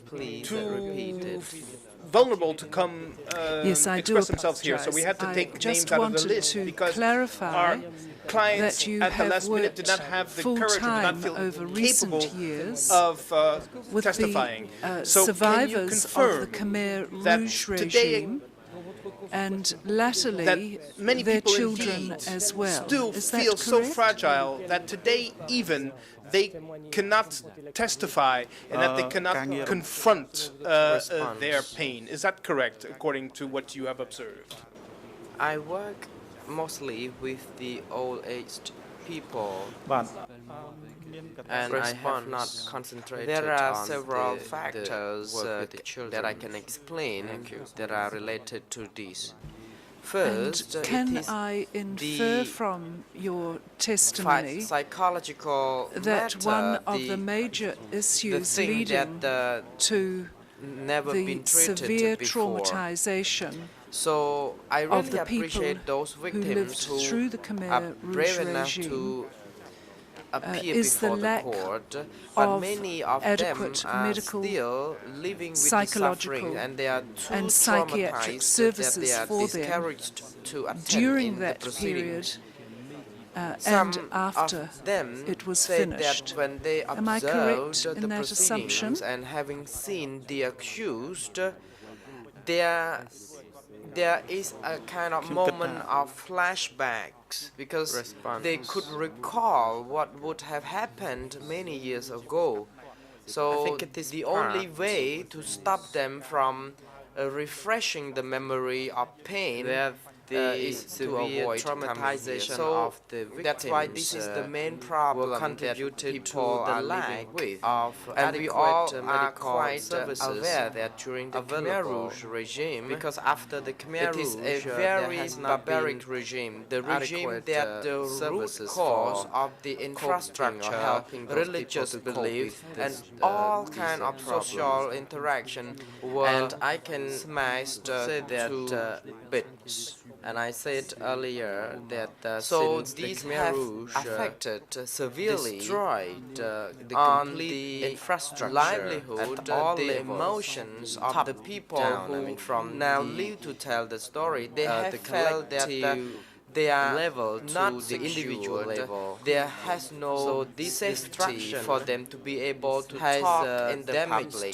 They live with core foundation of religion, and the Khmer Rouge taught people to mistrust one another, to put people to spy on, remedy and one another. So this kind of factors created the situation in which people probably did not rely on anyone. They after 30 years or so, surrounding them, Cambodian people still suffered from these a lot of victims we met, and the answer is that the Cambodian people have no trust in the opportunities, appropriate opportunity the lack of to be treated is the very due to the fact that great contributor to their avoidance services talk in the public inadequate, and that many people are thank you. very My last busy question. to Some of our clients not only lost their mother, their brother, their sisters, or their fathers feed at their F21, but family. also their So cousins these or their people have grandfathers been or even busy their with brother-in-law. their daily life, People and who that, would be considered this in does other not cultures mean they as more distant they are not family members. traumatized, But however, what because we they observed do not in really the have proceedings the that opportunity to get themselves healed, our client's and pain one is day just this as kind of acute. traumatization So how can will you explain that reoccur. people who might have lost their brother-in-law or their grandfather or more distant relatives might feel pain in And, such an acute way? during the time of their being so busy with their daily life, they might forget the traumatization, but this traumatization depends on the attachment with them, and one day they will realize that person they reoccur, then they will need complete in Cambodian society and family. During the Khmer Rouge regimes, people worked so hard. Cambodian society and then has the tradition because they have to start showing from scratches. They focus too much on their daily life by forgetting members of the family traumatization. However, so the younger establishment of the Khmer Rouge Tribunal, members of the family must have had the past events, some kind of connection with really manage some time away from the people. They are being so busy with their daily life to concentrate on the role model, the mentors for them. So the victims actually would establish a kind of bond justice from the very close, and the court bond can give them the people kind of justice who live to and who help them pay the gratitude to the trauma, but so far they have not. So they have to find these goals. All means to return their gratitude to them. Also so only by way of in finding the justice for them would be the best remedy. That's why they have joined as the civil parties on the generations that did not directly experience it. Thank you very much, or Doctor, who for were having very answered my young questions. at the time. do you have any comment to make on the impact of the conditioning of the people The Chamber would like to stop give the floor to the Defense Council practicing their to religion put questions to the expert. on the next generation, The Council has and 30 also minutes to the proceed with the impact questions. on the people who lived through the So- regime Mr. Kasabut, Mr. President, without an thank you, education. Your Honors. what impact has that had on the next generation? Good morning, Doctor. According to the trial's response, the impact, the Khmer Rouge trials, and the you people indicated who did not that live these through the trials Khmer Rouge regime will heal is the also wounds, the emotional or psychological obvious wounds because of the victims. these impact can I may have be to seen ask on you a question. their Their family members. And if we compare this regime to the Holocaust regime and the prisons, more than 200 prisons in Cambodia, new generation, Cambodian people have been quite familiar by the traumatization and the traumatic events experienced by because people, their parents, really point the finger to the perpetrators who actually tied up their loved one and indicated the impacts on the younger generation. The perpetrators in relation to in those prisons are not being tried, though they had not gone through. Perpetrators in all those prisons across the country, but I can say that not been it is brought possible that the impact. So the question is, from how can on the wounds, the psychological wounds of those older generation could be transmitted to the younger ones? All because Cambodian family is in the form of extended one, and the people share the same roof. So it is unavoidable that the impact will be affected on the rest of the family member, because as the trial and this hybrid court has the jurisdiction to trial only the most senior would be responsible breadwinner, and those who need to really take place the position of their parents' roles will be severely or mostly affected. Does not have the jurisdiction to trial the and for the family who are in which the father or the victims addicted to alcohol, then among those the rest of the family member really will experience some psychological problems, victims have to live together with down from the habits of the parents. They go to the same pagoda.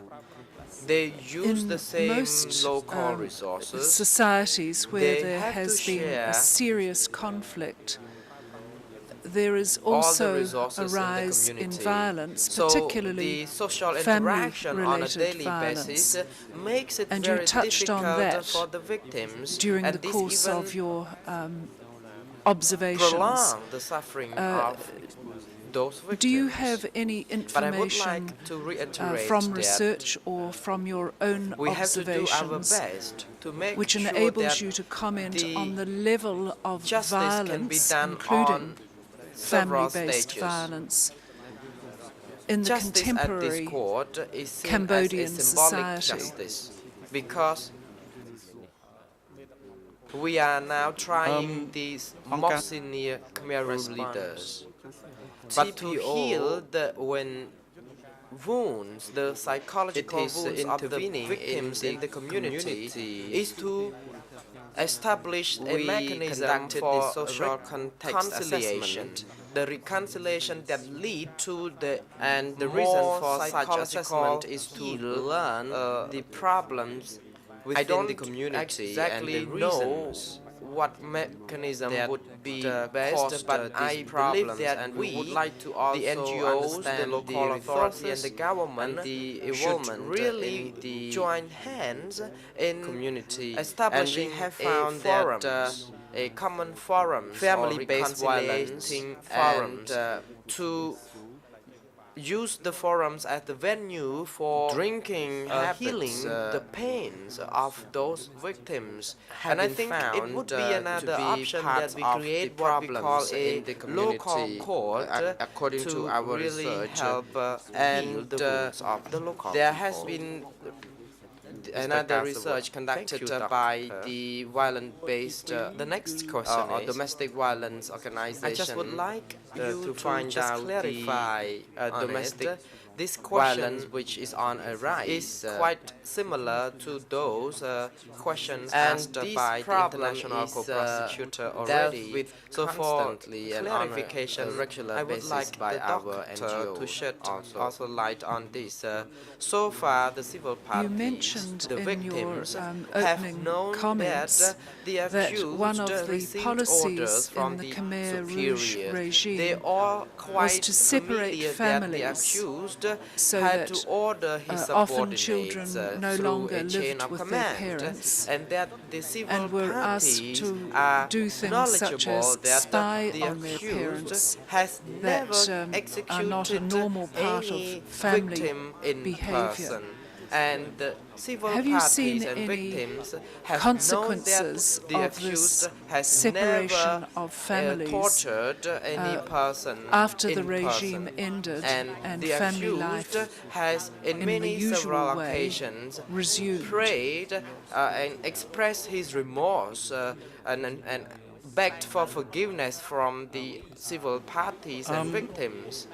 But the surviving civil parties and victims still deny such apology and opportunity to seek forgiveness. So I may ask the children need good care from how their parents, we can actually especially heal in Cambodian the sufferings of the civil parties and the victims and to make sure that they fully recover and then they are in the position to forgive and forget. But in the Khmer Rouge regime, children were separated from their family members and parents, and they were very indoctrinated, but it is difficult they were the children of Angkar, and they were no longer the children of their own parents. So children lost their identity. The civil parties. So there was an identity crisis because the children themselves did not know whether they belonged to the Angkar or belonged to their parents for many years. And we at that time were forced and they have expressed their anger were the sole property of the Angkar. So children had to do whatever Angkar asked them suffered. According to the theory, when one can express their feeling or emotion, execute any kind of orders, it is a kind of order to execute their parents.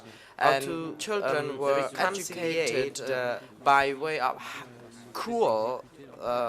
I don't say that it is a process to aggressive methods, fully heal the wound, the suffering, but it is the step now those children become that the parents of their children. So we can see this kind of emotion, the way they treated their children by the is the same as the way they were treated back. It is good that the accused expressed his remorse, and it is so really this is open opportunity for healing the suffering of this younger generation. I think Thank you, Mr. now President. it depends I have no further on questions the of this honesty, expert. the faithfulness of the accused to be able to express or to tell the victims or the civil parties that Doctor, I have a few whatever questions he to put has to you. expressed in his remorseful said to us statements that is the genuine, Cambodian population, very sincere. or in any case for 40% some individuals, of course, cannot the Cambodians really aged more than 18 were even for experiencing the whole life, post-traumatic but some stress will be disorders. able to forgive And you forget. said that these disorders, Mr. Kasabot, thank you. due to these disorders, certain people could re-experience in a recurring way what they had lived through, the trauma that they had lived through, that, for example, they could have nightmares. And what I would like to know is what is the impact of such hearings as here today? What is the impact of a trial such as ours? Thank you, Doctor. On A lot has already the been victims said. who are showing such trauma, And you are providing is it fundamental something that contribution is to these likely proceedings, to and I would like to thank you worsen for this. or to make the victims relive this trauma? Or is it on the contrary something that is likely to help the victims questions, however, overcome we their trauma? have, of course, gone way beyond the issue of S21, Respond. because we have been would bringing like up with you since to the start emphasize of this that, proceeding there are the trauma both two that cases. the entire In Cambodian population the trial went of through. the And former leaders of the you Khmer have Rouge just is spoken an about opportunity for the what victims we could who imagine had as being suffered among the Cambodian population and who have been as being traumatized for many years, and what to would happen after this overcome trial that their you qualified as traumatization. symbolic. Through the justice they believe they will And my achieve first from question, the court, and through the truth they have, do you have or they will have any heard information from the parties to the proceeding on what I in the would hearings. call So if these the trials, small truth proceedings and reconciliation commissions that seem to be taking place of justice, in certain provinces, in it certain will parts of be Cambodia, very helpful do you to have, heal in the the context of wound, the your suffering organization, of have you been those implied, victims, although there implicated, will correct be several interpreter, other steps, in these to help encounters them between overcome victims and such, executioners throughout the country? And traumatization. can you tell us something about this? And as I already indicated earlier on, the victims during the Khmer Rouge regime, some might have thought that they might have not had any relation to traumatic interference because they have been working as usual. But this is the situation of the unconsciousness. So because so far we have not been dealing with these perpetrators in the community. And regarding some clients of mine we have consulted with, tremendous. They said that their sufferings and we only traumatization has gradually healed. But having heard or having observed the proceedings of the Tribunal's hearings, then the traumatization seems to budget constraints that we cannot really extend our effort I believe that these proceedings, but we believe that, however, will be a step to heal these mission of this hybrid court NGO is doing our best to educate them on the problems they have had in relation to the reconciliate the community, and we have advised them not to feel fear, and we have our hotline telephone to heal the connection of the national for them level, to call in if they would need our immediate assistance or consultation. They can even pay a visit to our office in person. So after this hearing, there will be some kind of impact also on their emotion. Then we have been prepared to handle this. Thank you, first of all. A completely different question now.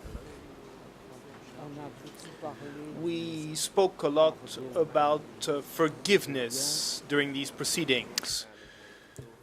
And Judge Lavergne, is first of all the specific question to you as a Khmer person and as an expert. That the Cambodians are experiencing. Could you please explain to us how linked Khmer culture, or what does forgiveness signify in Khmer culture? An anonymous organization which was known as Ankar. That is to say, it is a different an entity that notion not have any from identity, any forgiveness kind of specific as identity. it is perceived in the West. The fact that we may discuss the facts, but also the Response. Thank you for the question. identity or the personality in Cambodian of context in this relation accused. to forgiveness. Doesn't this create an image? It relies Well, on the Does Buddhist this religion. kind of exchange And this allow forgiveness us can be to interpreted in take both care the of this post-traumatic stress religious disorders? way and the human being way. Response. However, I cannot clearly if understand the justice question. is Please, done can and you that the repeat truth yours? is revealed, forgiveness is possible. And in Buddhism, It appears to me those who that commit one of the wrongdoing specificities of will the receive suffering some kind of experienced bad by the Cambodian people is due to the fact that merit this suffering or was reaction being in the imposed next upon them life. by an abstract entity. But in our named human the society, organization or it is Angkar. obvious that And those the who question commit crimes, that then they came have to be me, punished. and I would be interested in knowing if you have an answer, was to determine whether the fact that we have a debate where we are discussing not only Victims facts who that are alleged to can have been see committed that by the accused, although but no also his punishment personality. could be If such a inflicted debate, on the if perpetrators acquiring during such this knowledge, life, which but they makes it believe that possible next life to put a they would face be to suffering give from a what human they dimension did, wrongfully. to these events, if that is of a nature such that it will enhance the possibility of treating post-traumatic disorders. If, for instance, it is possible in this way to remove Mr. fear, Wu, thank because you. fear is due Mr. to, President, partially due to ignorance, for instance. I will need a bit more time. I do not know if you wish to adjourn right now, but I will need a bit more time. Response. Thank you, Judge, for the question.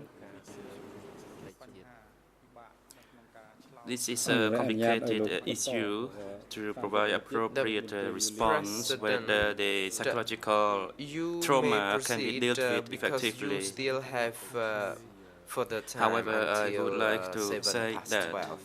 we know during the Khmer Rouge regimes, they used the word Angkar or upper Thank you, Mr. Angkar, President. who issued orders. Upper I'm Angkar not forced sure that I'll be people done to do by this 7 or that, past and 12, we but did not know we who can move Upper on, Angkar however. was or who the leaders were. So it created I an abstract was a system. bit disturbed And when during the some proceedings before people this chamber, in we these heard proceedings used some forgiveness former Khmer Rouge as leaders something that is who easy, blames the considered upper it as something Angkar, easy. And I would like you to blames the remind us people who that we forgiveness could not see, who were abstract. is a That slow is, they denied the process. responsibility of the crimes committed, despite the That fact that they held is- senior positions that goes certainly during the way regime, beyond and that creates these more pain proceedings. for the victims. That they could And as not far as I'm face concerned, the I do not deniability understand made by very those well people, that we or can the right here irresponsibility by tell those a victim people. So the process of healing who is coming to express his or by her this suffering proceeding is or ask the victim, entirely are based you on ready the to willingness forgive? of the That's either not the the point accused here. or other people in order And to you reminded reveal the us truth, to show that it is and to as of the reveal moment those when justice people will be behind done, the intangibility that for maybe- the genocidal maybe crimes committed during the Khmer Rouge regime. If this cannot be things done, the might psychological be solved wound between the victim and the inflicted upon the accused. people could But not am be I right in healed, saying that it is as too witnessed early by some of the today civil parties who do to not accept the apology because they ask do a not victim think it is straight off the bat, appropriate are because you it is willing not to true. forgive? So the healing cannot be completed in that fashion. Although the testimonies, of course, can relieve themselves to a certain extent. Thank you, Defense Counsel. I would like to verify that I do not have expertise in dealing with the forgiveness or justice issues, but this morning there has been discussions and questions regarding the forgiveness and the psychological trauma, for instance, and my responses might be unclear or insufficient. Consultations, but your Anyhow, center, I would like to say that my understanding is correct, is this based exclusively extraordinary on chamber, or perhaps you would like to at this expand stage on of the this, proceedings, concept. But could you tell us, for instance, what for are forgiveness, I tend to agree with you, needs is still in too order early. to ensure that on the scale of a country such as Cambodia, Nothing this type has of been disorder shown can be clearly fully taken charge of? through both the civil parties and the general public who have been following the proceedings so far. So this is going to be a long process. Post-traumatic disorders and it could even happen needs to be done jointly in cooperation with the various other institutions. Forgiveness is a process seeking and it is both by the ministry individual justice or other tribunals such as individual forgiveness, it also differs from one individual to another individual. It depends on the understanding of that individual person with the treatment his or her own experience and acknowledgement of what happened, the provision and the acceptability level of the responses made by the accused victimized. So this is a very complicated issue. So when we talk about the acceptance of forgiveness, needs to be involved and by some various institutions. People will probably hold back their anger and would not release it for the rest of their lives. Implemented. This is just from my personal opinion. A dialogue, apology, or acceptance of what happened. And these are in combination with the psychological assistance, the people can be healed psychologically. Defense counsel, thank you. Would you agree with me and say that there is a need to effect a clear distinction in concrete terms between the accused saying, if you have, I beg your forgiveness, with the health system which represents the first hospitals and outpatient clinics, and if victims have the forgiveness of contacting not only your association specifically, but for those who are the victim at some point in time. These are two different things. Can you agree with me to say that today the responsibility of the accused is to beg forgiveness, but the victim is under no obligation today to grant forgiveness? Treatment service by the TPO is based in Phnom Penh and in certain other provinces, Battambang Bong, Banteay Mean Chey, Posat, and Kampong Thom. Besides the psychological service by TPO, there is also a psychological counseling service by the government within the Cambodian Soviet hospital, because everything has not yet been shown hospital in Phnom Penh. In certain provinces, there are psychological services organized by the government in the referral hospitals, for example, to the civil party. The issue is still fresh, and I tend to agree with you. It's going to be a long, drawn-out process for the forgiveness or the seeking for forgiveness that could occur at a later stage.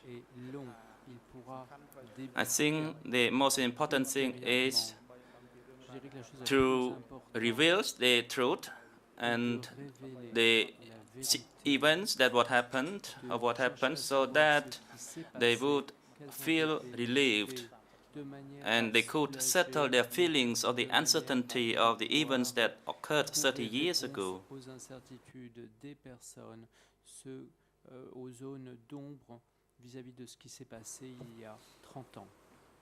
Defense counsel. Thank you. Judge Cartwright did indeed remind us that we are here to establish the veracity of the facts. But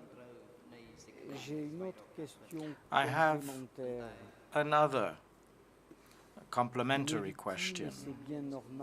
The victims, and it's quite normal, wish to understand, and as you said, they ask why.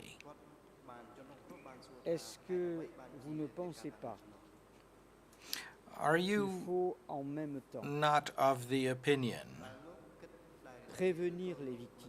that it is necessary at the same time to warn the victims that they will not obtain all of the answers?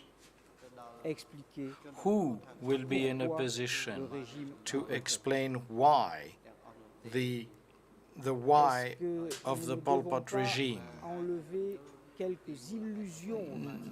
Do we not need to remove some of the illusions that the victims may have? Who will ever be in a position to understand Pol Pot?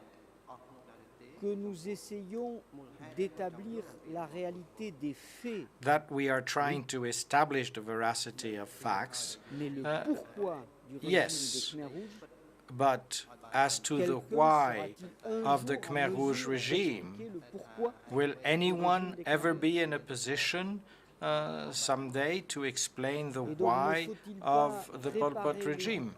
And therefore, should we not be preparing the victims to get used to the idea that unfortunately they will have to accept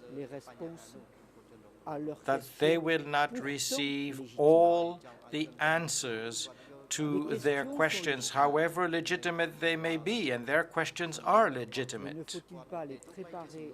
But should we not be preparing them to the idea that they won't get all the answers, and that in spite of that, they will need to seek closure?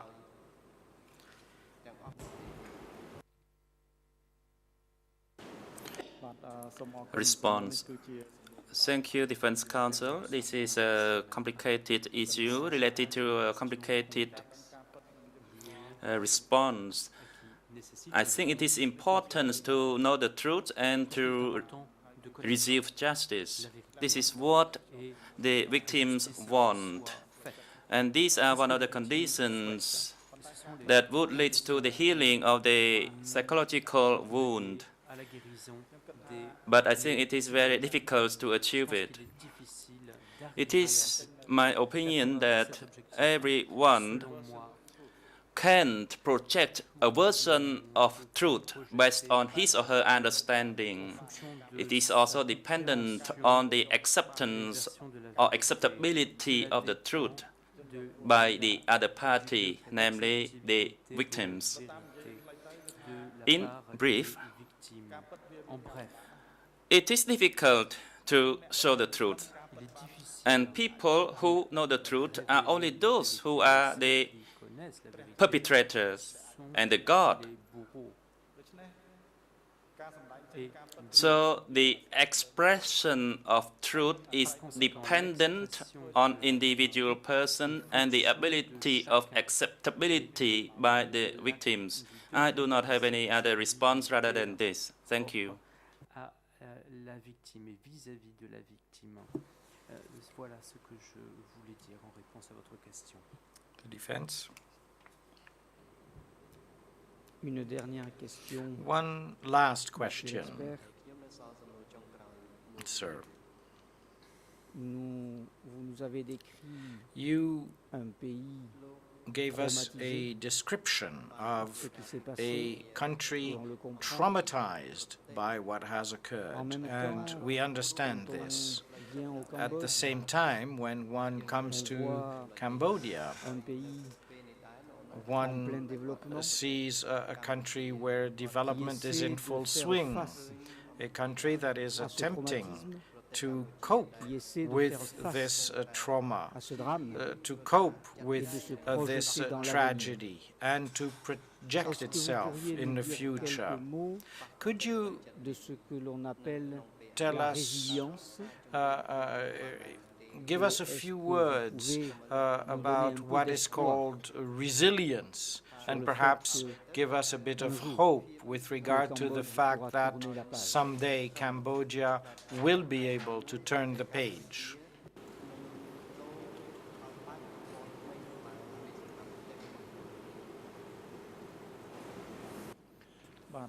Response. Thank you, Council. In the current process and from the fall of the Khmer Rouge regime, every one of us at the individual level, social level, or government level has attempted to raise the standard of our livelihood, to rebuild the resources, human resources and financial resources, so that we have the ability to stand on our own. However, this does not mean we do not have any suffering. The suffering, the pain, is still there. But due to the inadequacy, we were forced to work harder to overcome all the obstacles in order to fulfill the needs of the livelihood. And that will put off the suffering issues. But at a certain stage, when the livelihood is improved, the situation is better, the suffering would reoccur or would emerge. As I have stated this morning to the victims, there have been several victims who, after what happened and after the living condition has improved, re-experience those sufferings and trauma. So in the future, then the country as a whole has to face the challenges of those re-experiencing trauma, of providing solutions and treatment to those people who would re-experience the trauma. And that is a complicated and serious burden placed upon the society as a whole. I do not know whether my response satisfies your question, Mr. Council, because your question seems to be long, so my response may not be sufficient. Defense Counsel.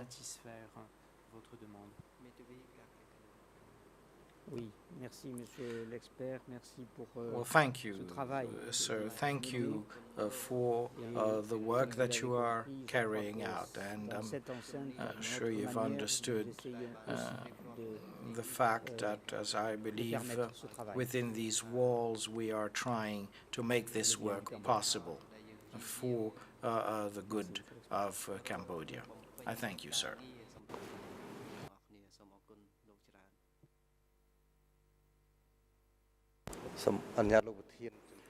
Hong Kong soon. Mr. President, I would like to seek your permission, as I did not want to interrupt the Defense Council, the National Defense Council, who said that all the victims all know that Duch received orders from their superiors. I would like to say that the victims do not know about that, but they heard through Duch of that statement.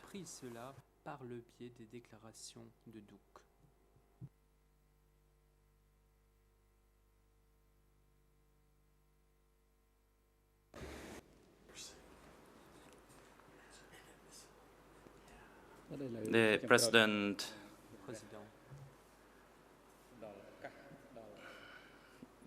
The Chamber would like now to give the opportunity to the accused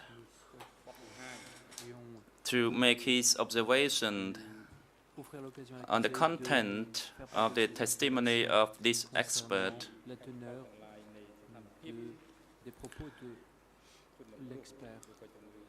In relation to the reasons which lead to the trauma, the psychological trauma, or the various impact of the psychological trauma as a remnant of the Khmer Rouge regime placed upon the people and the nation.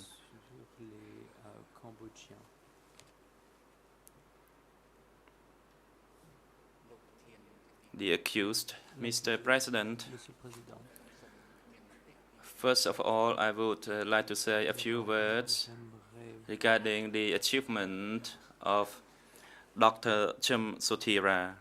dire quelques mots concernant les I do not have any psychological knowledge, l'expert. Je ne dispose pas but de through the connaissances hearing of the testimony, I believe this is a good achievement, Il me semble as it is based on pure scientific reason in bien, interpretation without any bias, car c'est quelque chose qui a été dit sans based on partir individual sur des résultats de thinking. recherche scientifique. So this is Sur cette just my few words regarding the achievement of Dr. Chum Sothira.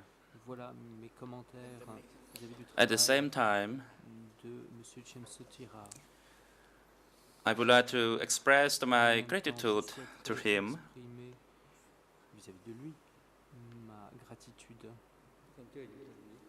the chamber, the president, the National Defense Council. I would like to respond Conseil national through Mr. Hong Kam Soon. I said that because amongst all the victims, none of the victims of the civil party ever acknowledged that Duch personally kills or executes anyone. And that's when I said in my statement, ne savait que Duch n'avait jamais tué qui que ce soit en personne. the Et c'est ce President, que je voulais dire dans ma déclaration. Le Président. what has been raised by the parties are the observations based on the individual understanding. However, please be reminded that everything spoken in the chamber is recorded properly in the transcript, and it is upon the chamber's discretion to analyze the transcript in order to make decision and judgment.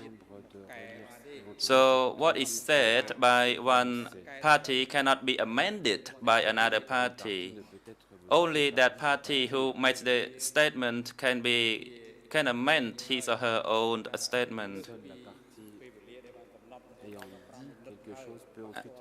And actually the time allocation has been gone, and now it's 15 minutes past 12 already, and it could impact the attendance of the public.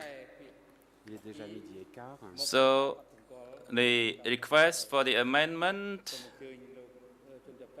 is correct if it's done properly, but now the chamber would like the accused to continue with his observation.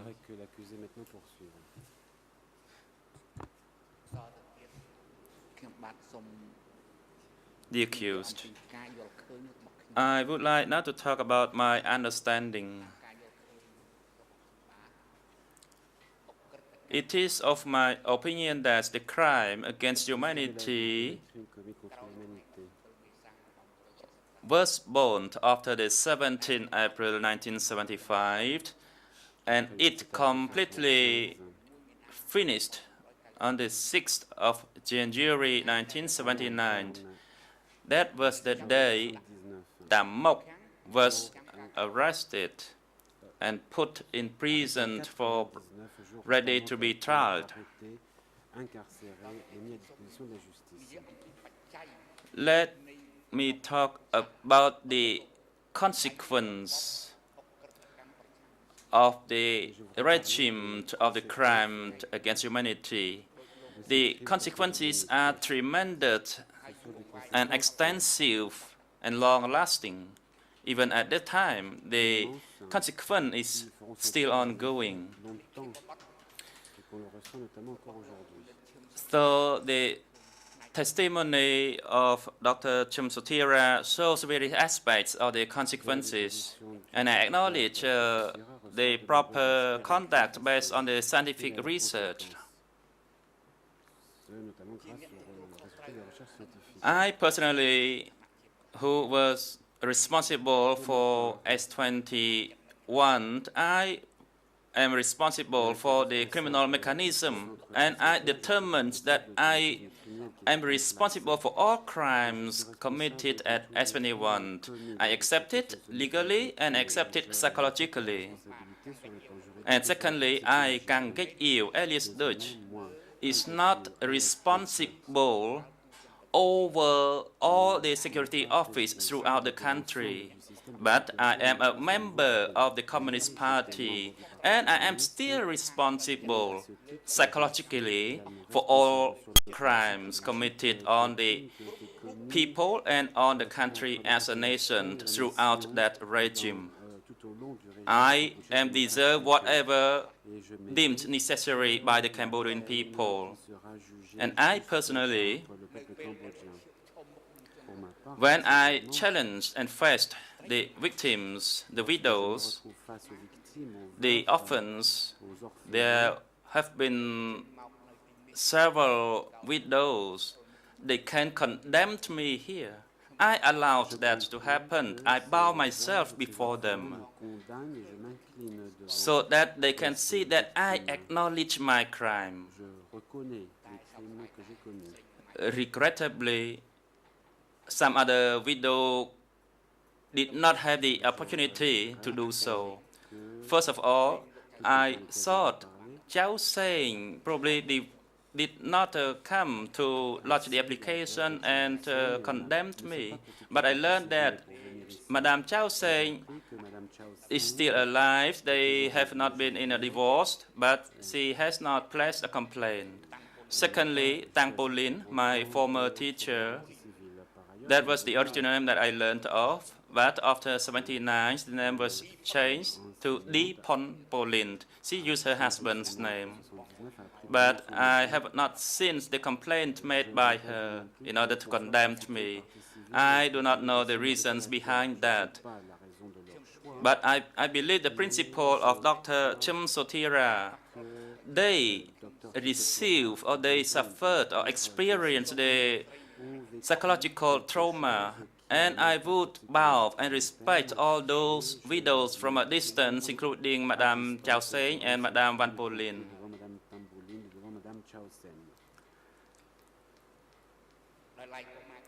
Separately, regarding the orphans, there have been a considerable number of them lodging the application here, but none have appeared before the chamber yet. I think there have been 10 applications made by the orphans. Regardless whether they lodge the application or not, I am still responsible. And I would bow myself to acknowledge, to hear what they would want to say, or the consequence of the crimes, or the psychological trauma they experience. And I think this will need time to solve properly. So in summary, the outstanding achievement of Dr. Chum Sotira, I do not deny any aspect of it, and I fully accept and acknowledge it with respect. And also my respect goes to all the general public in the public gallery.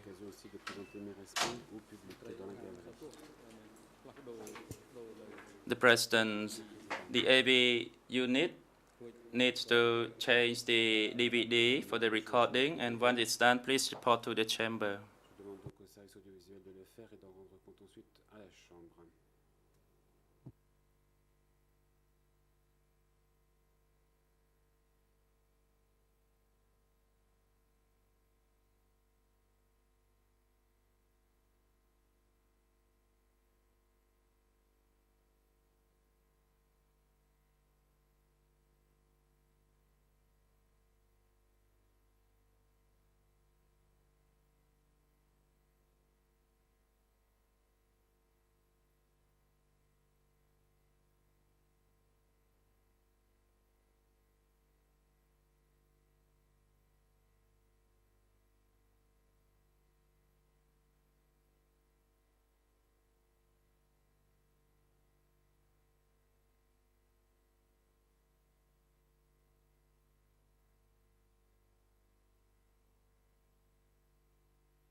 WHO has made available the services in 2003, 4, and 5 to assist both the victims and the accused.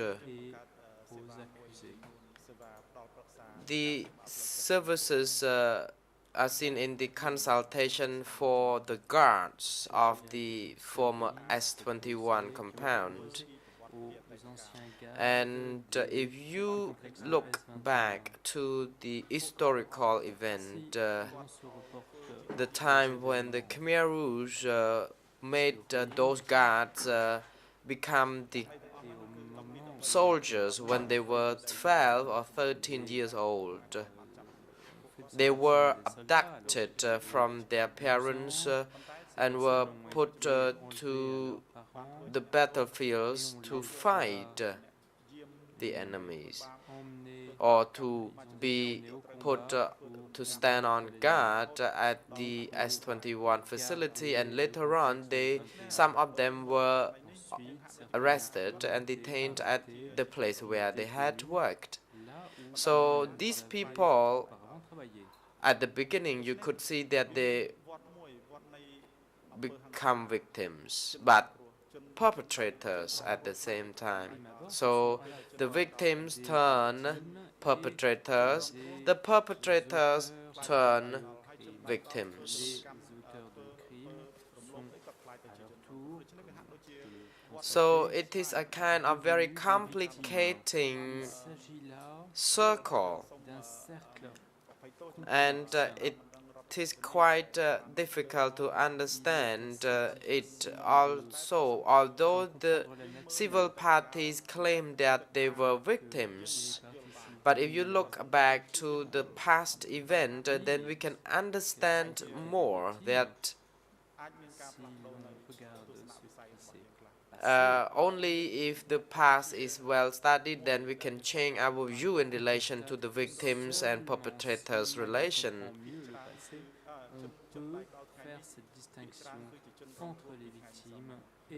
According to the research, many believe that the present perpetrators were the victims, or are the victims, or the victims turn perpetrators. And I would like not to tell more about this, and I let the court consider the case.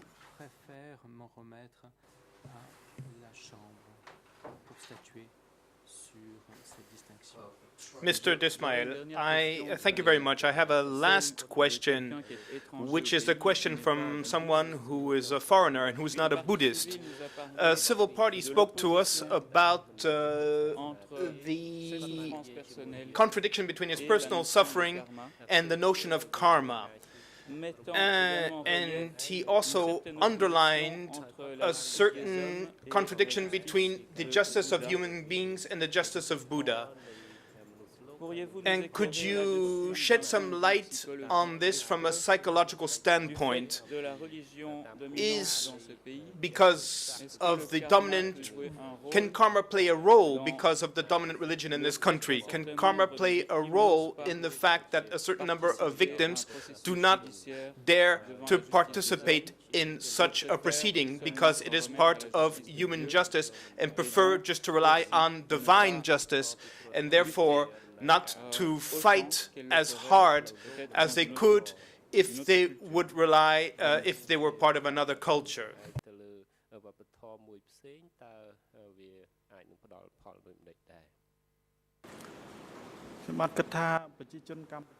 Response. I believe that the majority of Cambodian people who are Buddhists,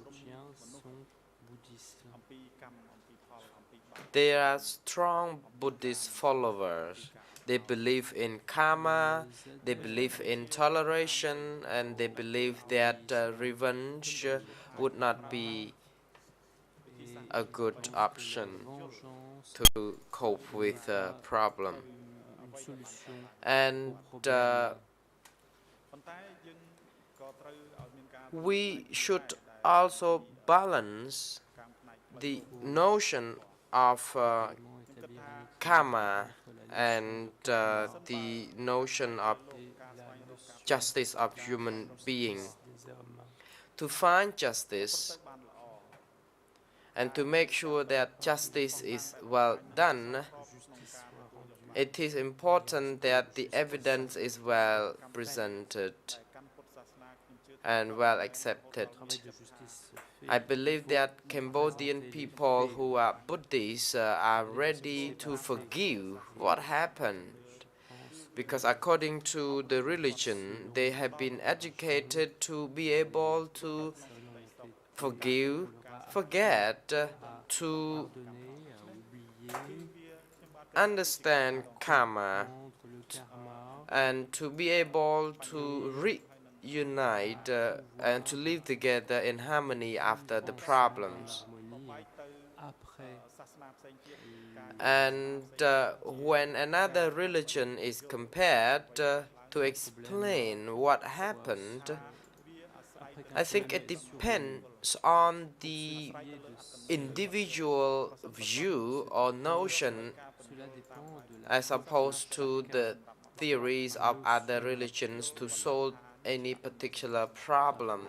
So it is an individual choice to choose another religion in order to interpret their suffering and to heal their grief.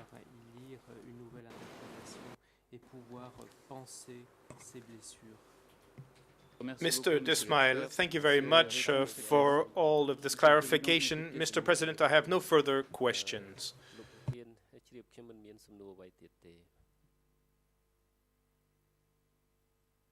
The President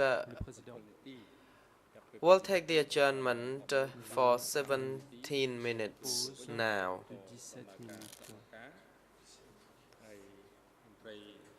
The court official is instructed to assist the expert during the adjournment, and please call him back to the courtroom when we resume. The greffier, all rise. La greffière, mesdames et messieurs, veuillez vous lever.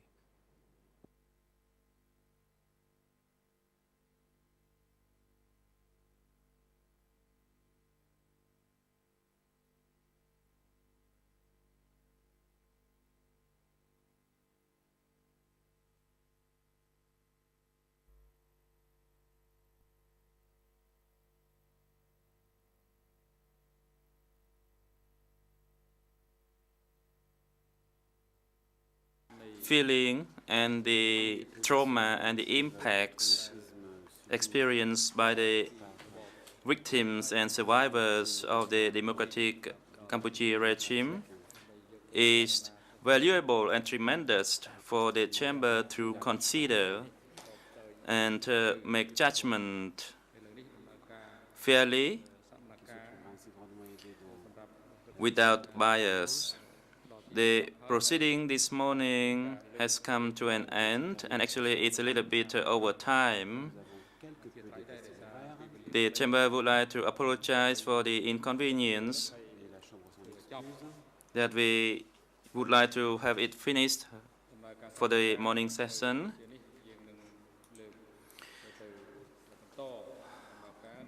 The chamber will resume its hearing in the afternoon, starting from 1:30 p.m. And the parties to the proceedings and the audience are reminded that the chamber will hear the objections of the civil party by the defense counsel and the response made by the civil party counseled. The chamber will start from 1:30 and resume and adjourn at 3:30. The chamber plans to have an internal meeting yesterday afternoon, but it was cancelled.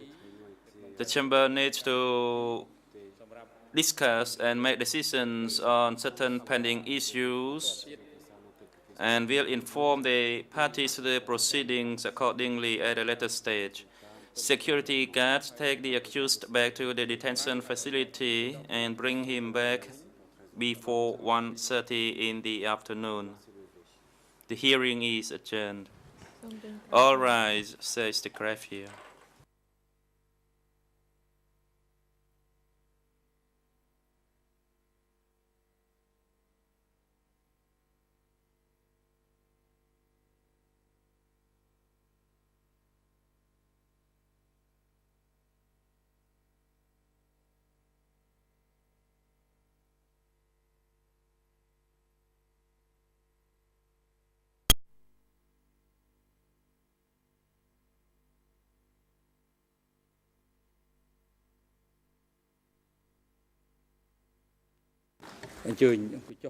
The President, please be seated.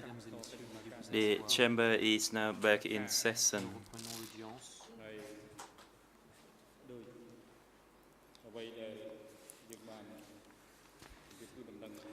As the chamber had informed, late this morning,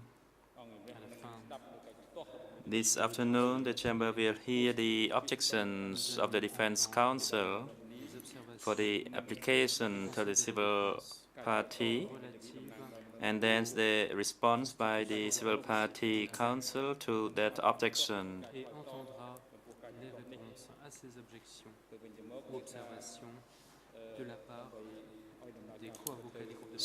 So, in order for the proceedings to be smooth,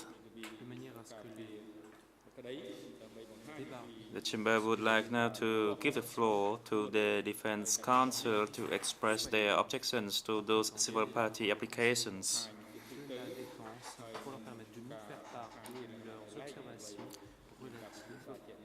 It would be better for the Defense Counsel to express the objection commonly for all those civil party applications and individually for specific civil party application. You take the floor.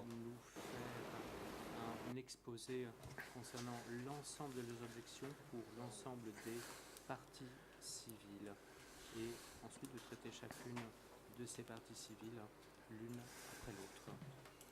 Je vous en prie. Ms. Canizares. Yes, Mr. President, thank you very much. As the defense had indicated it last Monday, we have a certain amount of objections regarding the ground of certain civil party applications. And these were essentially linked to two elements. The first one being that it transpires often that there is no kinship that has been established between the civil party and the victim. And the other element regarded the absence of evidence proving that the victim might have been detained at S21. And last Monday, we listed a certain number of civil parties. And if you please give me the leave, Mr. President, I will go over this list one by one with maybe for each one of them a bit of explanation. There is, first of all, two civil party applications, and it transpires from these that these civil parties have absolute no kinship with the victims that they mention. So therefore, the defense is referring to E2/22, in which the plaintiff is mentioning the general arrest of Division 710, to which he belonged, as a former Khmer Rouge soldier. And the civil party is filed a complaint regarding only friends, and we believe that the kinship here is not therefore established.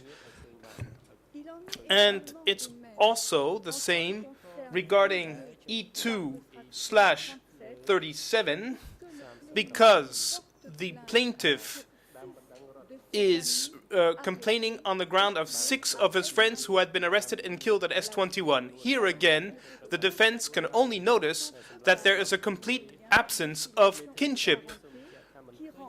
Therefore, which makes this civil party application completely inadmissible.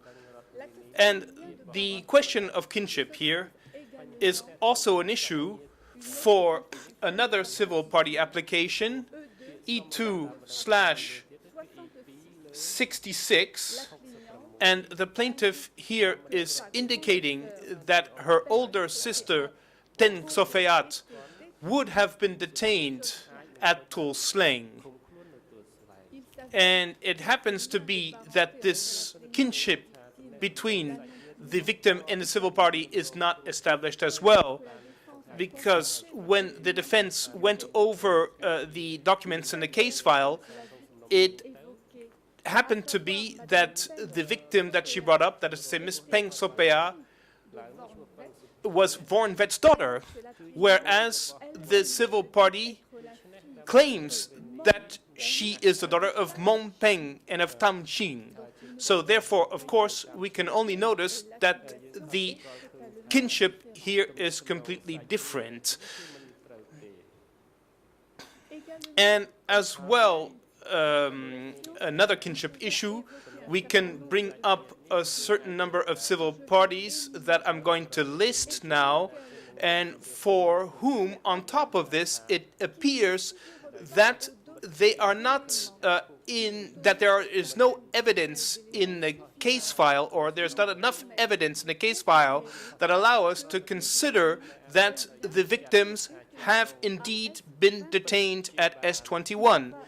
And it is therefore the case for the following civil parties: D25/15, who brings up 3 of his brothers who, according to him, have been detained at S21, but we have nothing in the case file that allows us to substantiate this and to establish a link between the plaintiff and the civil party, and no document aside from biographical data regarding a certain Pang which were compiled by DCCAM, which would allow us to say that the victims were indeed detained at S21.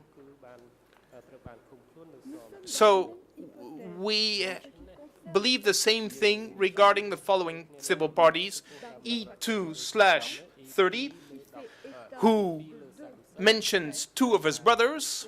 Here again, there is no legal document to support the kinship link, and no document can prove that the victims were indeed detained at S21.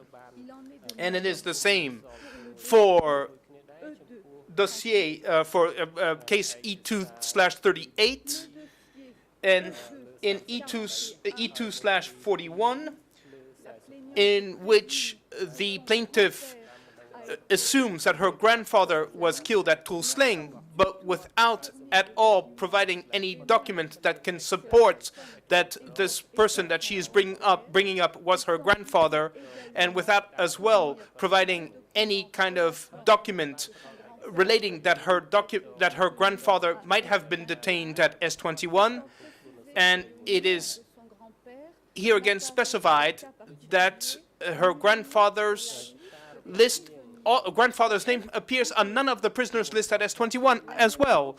And we have the same observation regarding E2/49, who mentions her older brother. Here again, there is no kinship that has been established, and no proof that her older brother would have been detained at S21. And here again, we would like to specify that in this case, just as well as in the previous case, her older brother's name is not in any of the S21 prisoners lists.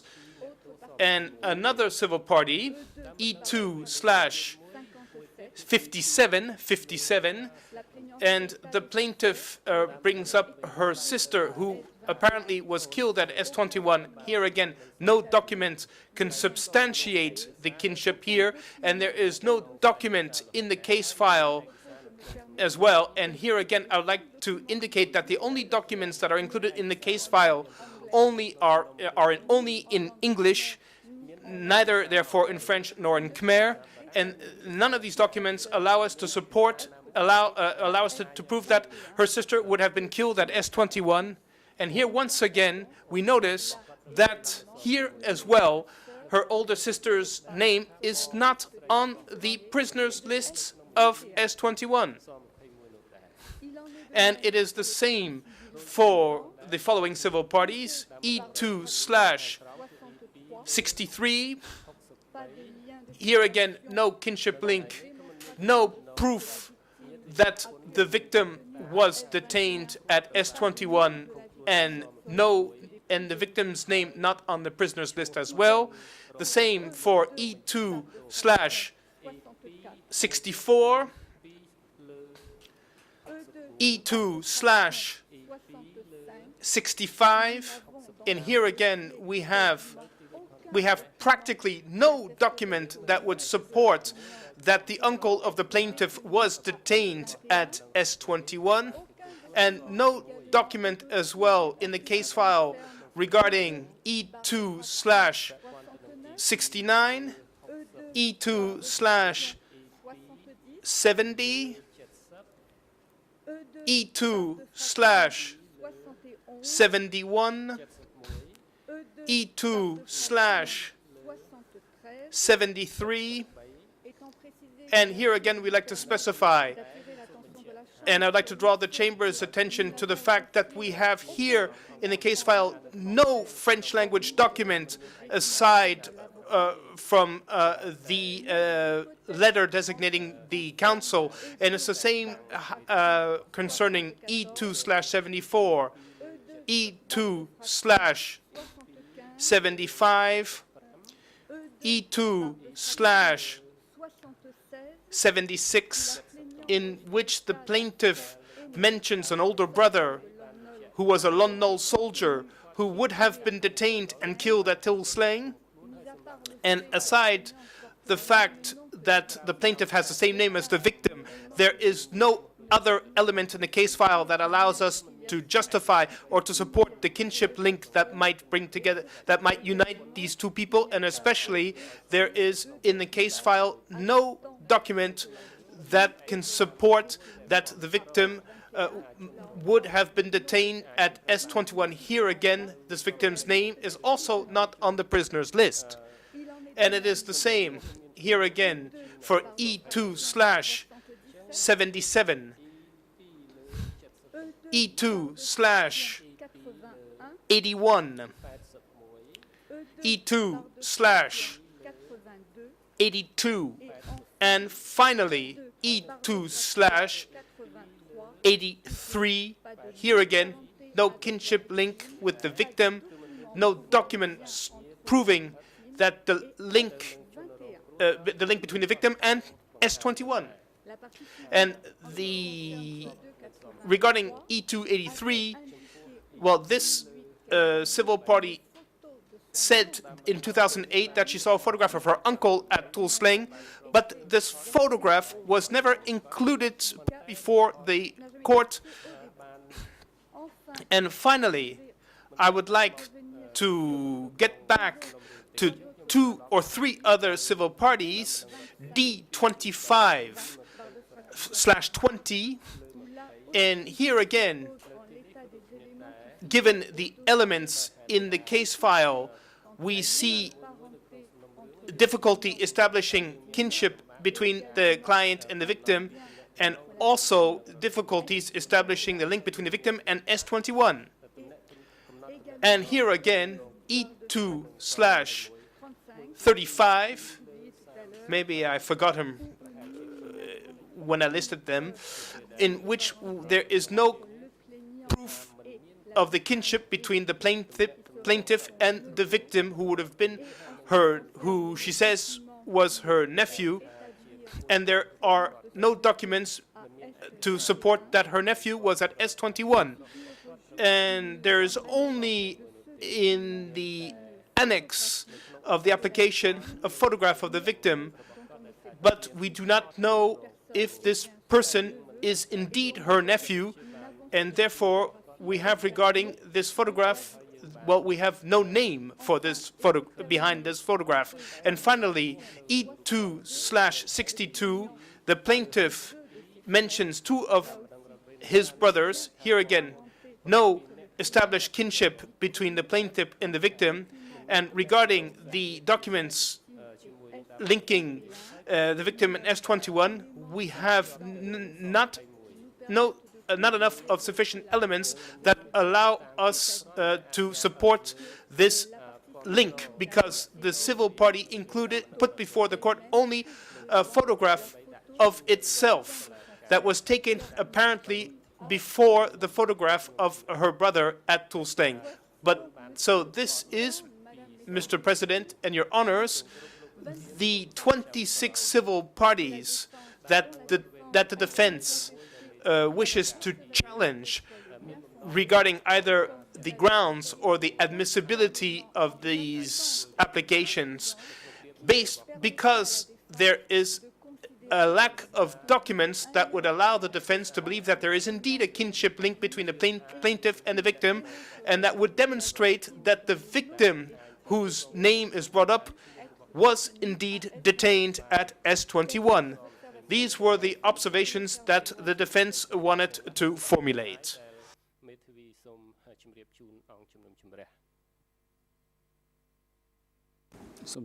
The President, Judge Lavergne, you take the floor. Judge Lavergne, thank you, Mr. President. I would like to have a bit of clarification coming from the defense. You said that there was basically two categories of objections, we can say. I'm not used to using this word objection, but and I would like to know if you consider that the absence of evidence supporting a kinship link is something that is an obstacle to join as a civil party.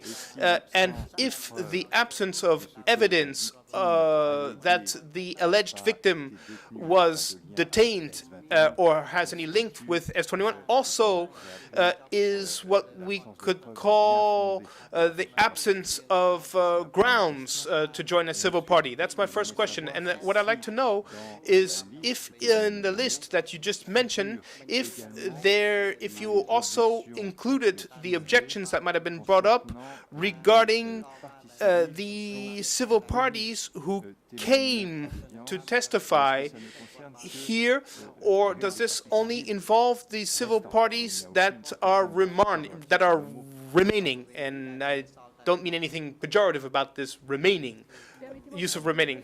Please allow me to answer your second question first. Indeed, the list of civil parties that we have just given you only regards the civil parties whose hearing had not been requested. The defense already said last Monday and also 2 weeks ago, also stated its stance regarding the civil parties who had already been heard, and also the civil parties that were going to be heard. And the list of civil parties that we have just brought up only involves the civil parties who are not scheduled to be heard. And in order to answer your first question, of course, if the civil parties do not provide the evidence of a kinship link between them and the victims, we will therefore consider that their civil party application is inadmissible, because it is indeed required by the internal rules to provide this. And regarding the victims that would not demonstrate that cannot demonstrate that there is or let's say the civil parties that could demonstrate that there is a link between themselves and between the victims and S21, well, the defense considers as well that their application is also inadmissible, since the victim would be mistaken in terms of the person as well as in terms of their approach.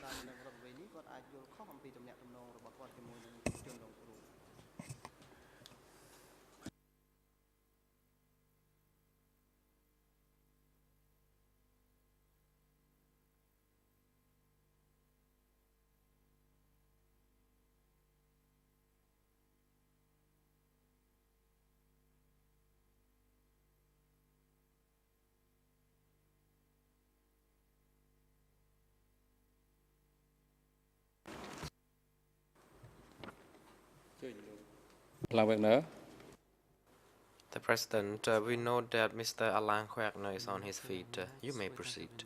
Je vous en prie. Merci, Monsieur le Président. Thank you, Mr. President. Mr. President, to clarify things and to enhance your understanding of how we intend to proceed on this side of the bar, let me explain the situation. I believe here I speak on behalf of my colleagues. Prior to entering into an assessment on a case-by-case basis, we are challenging the possibility for defense at this stage to challenge the admissibility of the civil party applications or some of them. This is what I'm going to explain to you now, and it is my understanding that I am not alone on this side of the bar wishing to address this issue. So if it is possible, I would simply like to be given 4 or 5 minutes to make a presentation, and it may be the case that 1 or 2 of my colleagues would also like to be heard on this preliminary objection situation before we enter into the assessment on a case-by-case basis.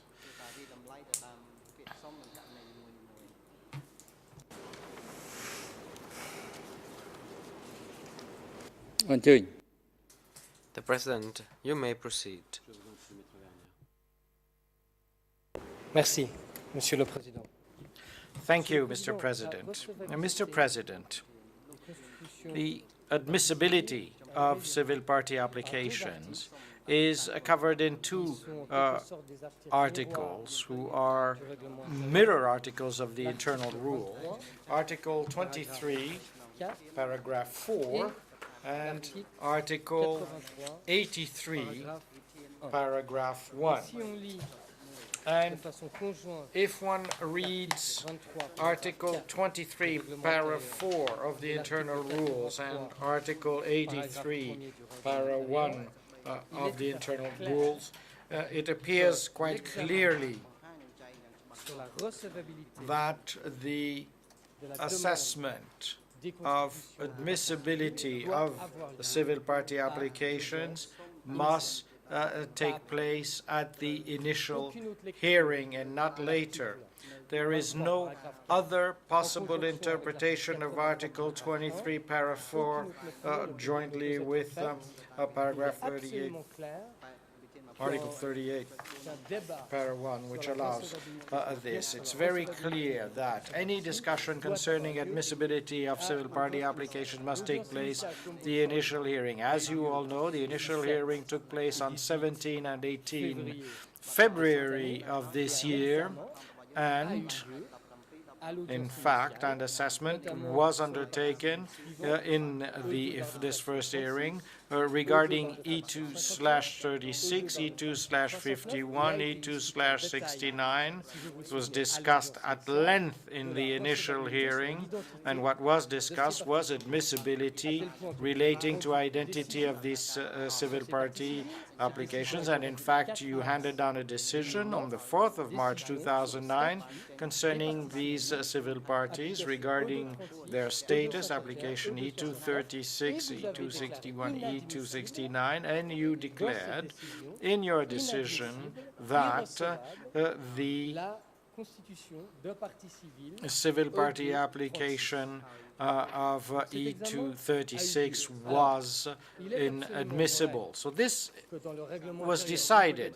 It is also true that perhaps in the internal rules there is a certain degree of ambiguity, but it changes nothing to our argument. It is true that Article 100, para 1 of the internal rule gives you discretion until the time of sentencing that a civil party application is inadmissible. So you have authority until judgment is handed down. You have authority to declare that one or another civil party is not admissible. But this changes nothing to the fact that a challenge to the admissibility of a civil party application by any party, the defense or another party, cannot be undertaken except at the initial hearing and at no other time.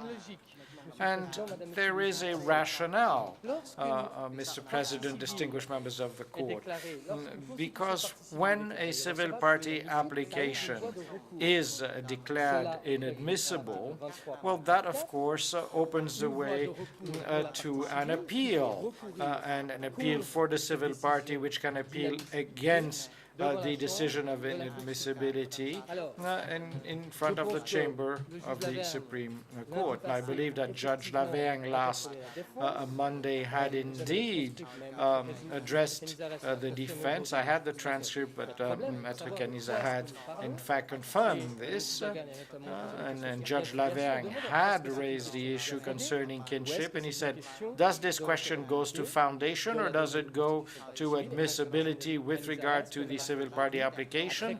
And Counsel Canizares, as she repeated today, said it's a question of admissibility, and today she told us that all other challenges go to admissibility as well. And we agree with Counsel Canizares to say that indeed these are issues of admissibility, and we base ourselves in order to do this on Article 23, Para 2 of the internal rules, which mentions the issue of admissibility and says in order for the action of civil party to be admissible, the injury must be physical, material, psychological, and direct consequence of the offense personal and have actually come into being. Now, the kinship link, which is in fact the link between the civil party in Kuznek, which is under subparagraph to para B, are issues of admissibility which by definition should have been raised in February and cannot be raised today. So what is left now? Well, what is left now is what we have today, which was said by Judge Lavergne in February at the initial hearing, which is the reality of the injury. In other words, challenging the fact that the suffering of our civil parties represents sufficient injury. And this is the only thing that could be put in question today, and certainly not admissibility. And I will leave my colleagues to speak further on it. So what we ask is, on a preliminary basis, we ask that the chamber, prior to any debate and prior to having to justify itself, because many of these questions deal with kinship or connection to S21, we ask that the chamber rule on this question and say yea or nay whether, on the basis of the internal rule, a few weeks from the closing of the hearings, whether the defense has the right now to challenge the admissibility of the civil party applications for 26 civil parties. Thank you.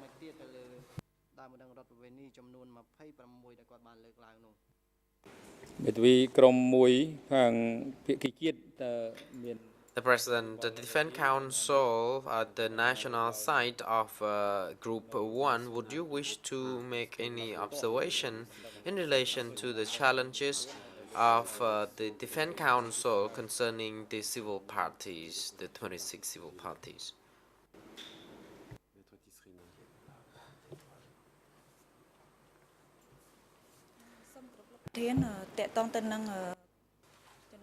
Ms. Srina, I actually support the comment and observation made by my colleague.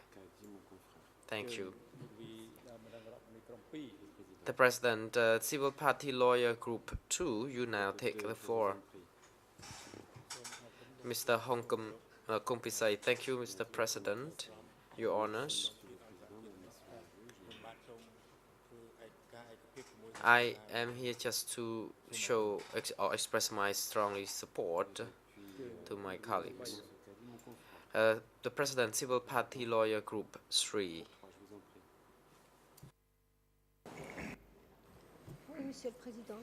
Yes, Mr. President, I entirely agree with the observations that have been made by Counsel Werner. And I totally concur with his observations, and indeed, I ask that we can have a debate on this specific issue before we go into other issues that might flow from civil party applications.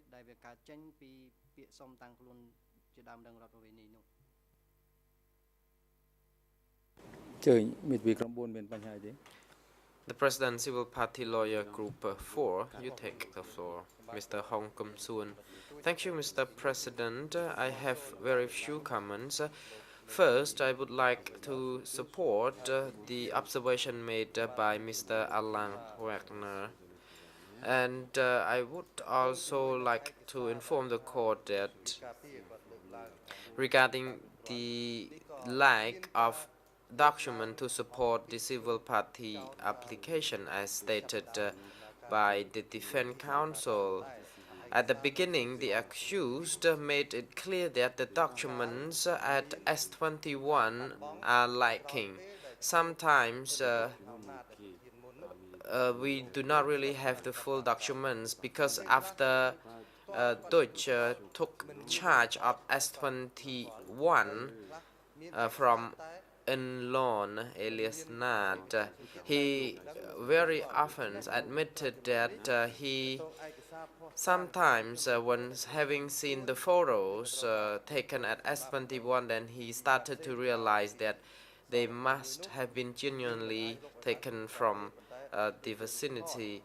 However, some other photos and documents cannot be produced, or, for example, like in document E2/64, I met the civil party in Kachin province, the party who already stated clearly that a document has been already submitted through the victim unit. And I think if with the president leave, if you would like me to trace down the information, I can also help the court to provide or to contact the person to feed with further information, including the photos.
The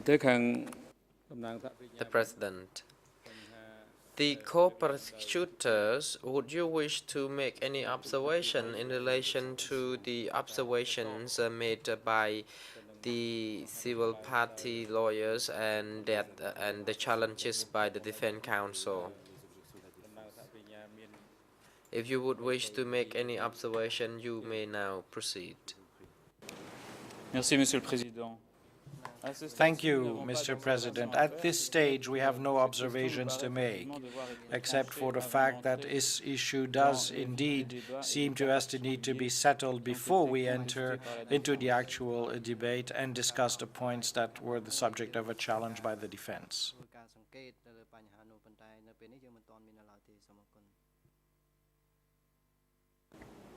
The President, the Defense Council, would you wish to add further comments or observation in relation to the remarks made by the civil party lawyers? Oui, merci, Monsieur le Président. Yes, thank you, Mr. President. Quelques remarques. A few observations. First of all, I note that my associate Young Kim Sum spoke to the substance of the debate, which from the outset cancels out the request made by my colleague Werner. You can't at the same time say we are inadmissible and then go to the substance of the debate. You have entered into the substance of the debate, which shows that your argument was based on a fallacy. However, it is also tardy, if not only based on a fallacy. My dear colleague, I believe that it was last Monday, last week, that the Chamber requested from the defense that it please be prepared to make its objections. If you had any observations to make, it was then that you should have made them, rather than today.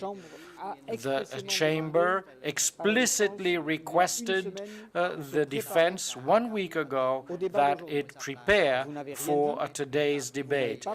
You said nothing. You did not protest. And you wait for the debate to begin to start a protest. And one of you goes to substance. The second and last point, please refer to the initial hearing, where I would like to recall that a certain number of case files of civil parties had been provisionally admitted, and the defense had explicitly requested that its right to challenge the civil parties that had been admitted on a provisional basis be given the opportunity to challenge them, reserved its right to challenge them. And this is what happened. Thus, distinguished members of the court, if the civil parties wish to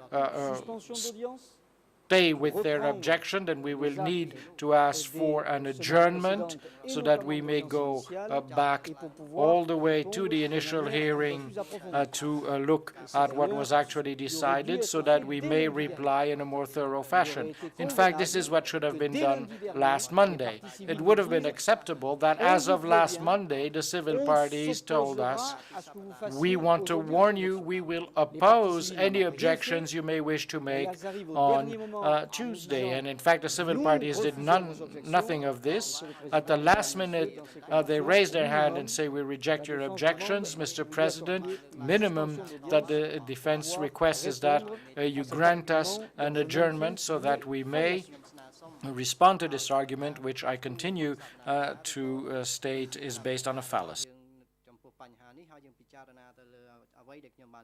Monsieur le Président, puis-je répondre brièvement? Well, Mr. President, may I give a brief reply?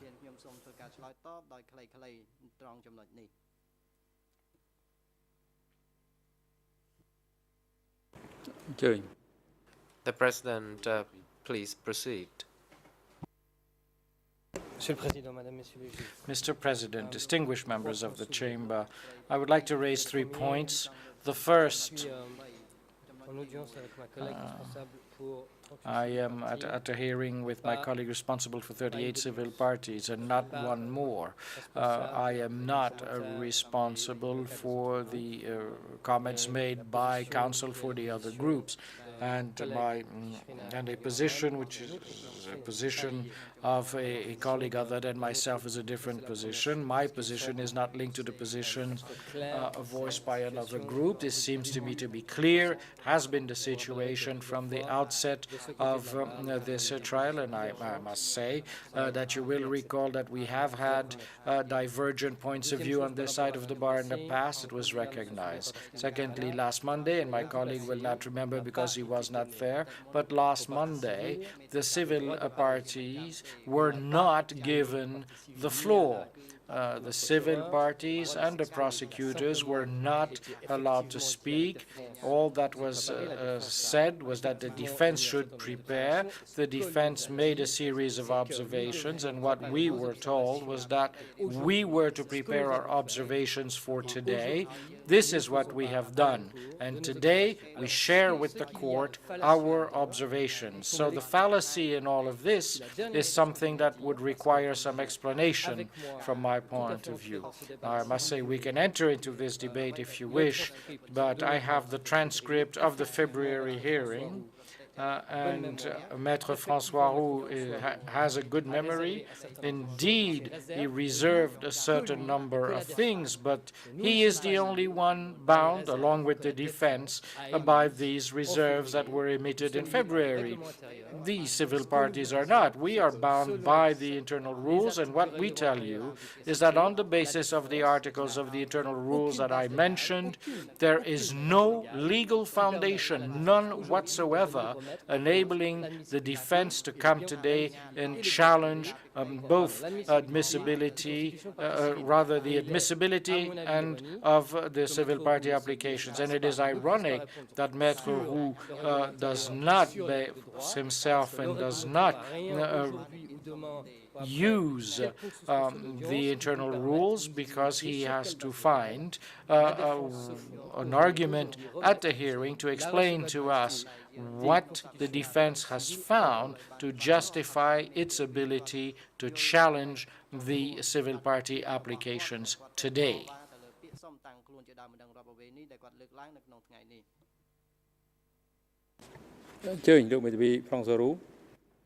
The President, Mr. François Roux, you may proceed. Very briefly, President, the article we base ourselves on is clearly Article 100 of the internal rules, and it is on this basis that at the initial hearing I had expressed reservations, and if my understanding is correct, as my colleague said, this Rule 100 authorized the Chamber to make a decision. The Chamber asked the defense to present its observations so that the Chamber may come to its own decision. And this is what we did. We made our observations in order to enable the Chamber to come to its own decision based on Rule 100. So your challenge to our observations, as I said, is inadmissible, dear colleague. We are responding, since you ask where the ground for our intervention is, we are responding to a request made to us by the Chamber, and I imagine that it is a request that was governed by Rule 100. At least this is the way we understood it. And you yourself turned this completely around and base yourself on Article 23, bar 4, and paragraph 34/1, but in fact this is your decision today. For today, as of today, we are responding to a request which was submitted to the Chamber, and we are in the framework of a request that was submitted in the Chamber. We are nowhere else, and the Chamber has full power on the basis of the observations that it hears, and pursuant to Article 100, to Rule 100, has full power to come to a decision and rule on the status of civil party applications.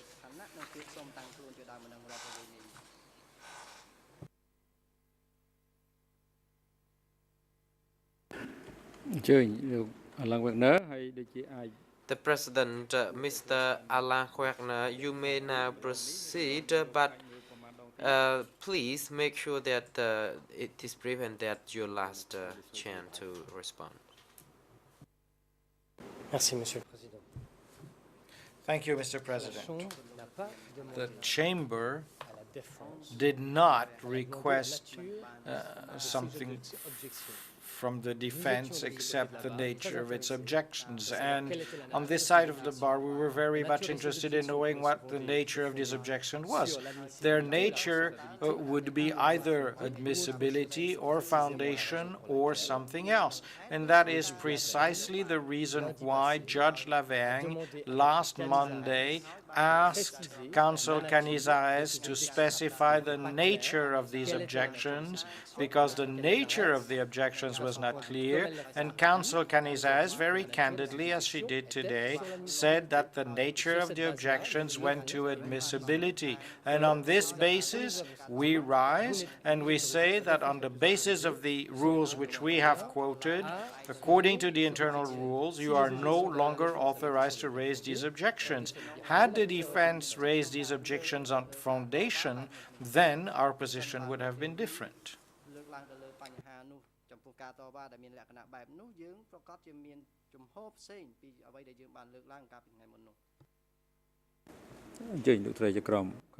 The President, Judge Silver Cartwright, you may now proceed. Thank you, Mr. President. A point of clarification, if I may, Mr. Werner, as you appear to be speaking, or at least your submissions are supported by the other civil party groups. If during the course of the hearing it becomes apparent that there is an issue over questions of kinship or detention at S21, do you suggest that the Chamber has no jurisdiction to consider those issues?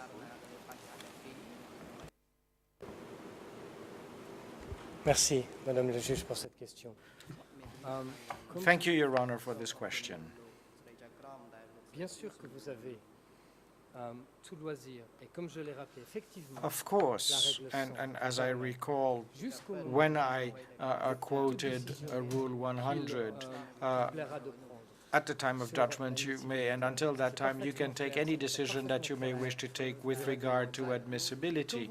This is quite clear in the internal rules. As I'm sure you've noted, our group, when my civil parties came before you and answered questions coming both from the judges and from the defense and the prosecutors, we indeed provided justifications and we introduced documents on behalf of these parties, because we considered that since we were calling our own civil parties to the bar to speak before you, it was our duty to give certain explanations, because as you did in the instruction that you published, you had asked these civil parties to justify a certain number of things. So we're not at all questioning here the fact that the Chamber, again, governed by Rule 100, has a perfect right to ask questions on these issues. And again, we ourselves, with no one prompting us, submitted documentation before anyone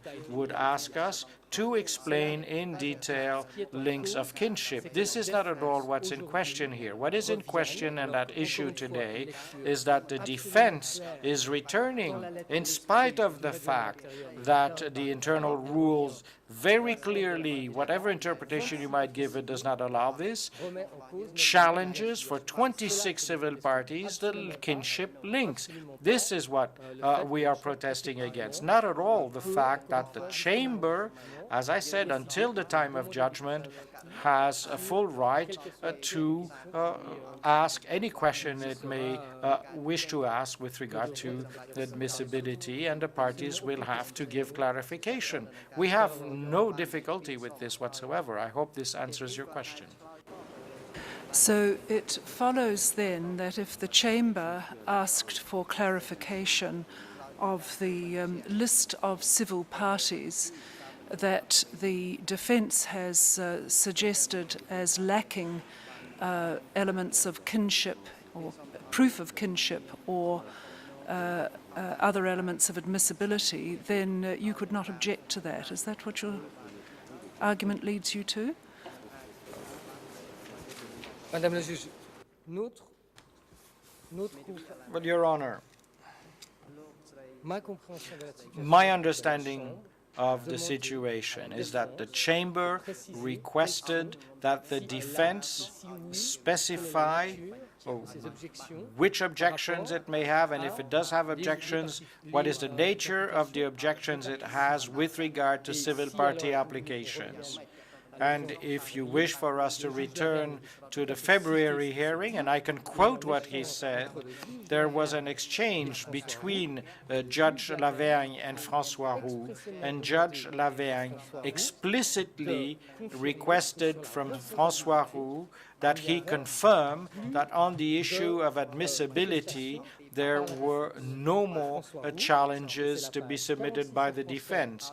And this is on page 46 of the French version of the hearing of 17 February 2009, and François Roux said that at this stage there were no more challenges to admissibility. Our understanding of that is that challenges by the defense on admissibility ended at that time precisely because, according to the internal rules, such challenges can be submitted only at that time.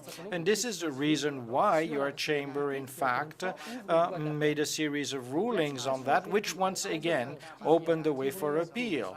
So, for the defense to come today and challenge 20 or 25 civil party applications, this will open the way for an appeal before the Supreme Chamber a few weeks from the actual decision.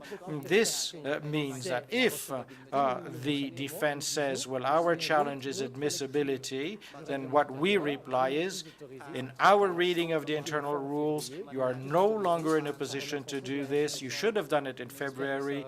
You are no longer allowed to put such a challenge before the chamber. I hope this is an answer to your question. But it seems to me, Mr. Werner, that you allow the chamber to draw to the attention of the parties some problems or issues over admissibility, but the defence is not permitted to do that. That is, matters that come up during the hearing. Madame la juge, ma compréhension du Your Honor, my understanding of the defense's challenge, of the 25 or 26 civil parties, it's not something that is taking place during the hearings, because these people did not come to the hearings. It is just kind of investigation that the defense did at one point, and it's coming before you, and they're saying that such and such a civil party does not have any kind of kinship link, or we don't have this element or this official proof, or things that result from something that happened during the proceedings, and this is the result of research that the defense carried out, and they're coming today and they're telling us that 3 weeks before the end of the debate that they're challenging this. And here, once again, we're saying to us that this challenge, this specific challenge based on the admissibility, took place in February, and my group indeed had to justify itself regarding this kinship link with one of the civil parties, and you came with a decision, and we decided not to appeal because you accepted our decision. Another group also had its application rejected, and they decided not to appeal. That's what happened in February. But in order to answer your question, I do not see anything that happened during the hearings here that today could have opened the way to the defense so that they could come challenge 25, 26 civil parties and say, oh, I'm sorry, for us this is not admissible. The issue of admissibility was in February, and now it is too late to question this admissibility, which would then open the way for appeals. Well, one final practical question then. if the Chamber decides to proceed and hear argument on these questions, are the civil party lawyers ready to proceed?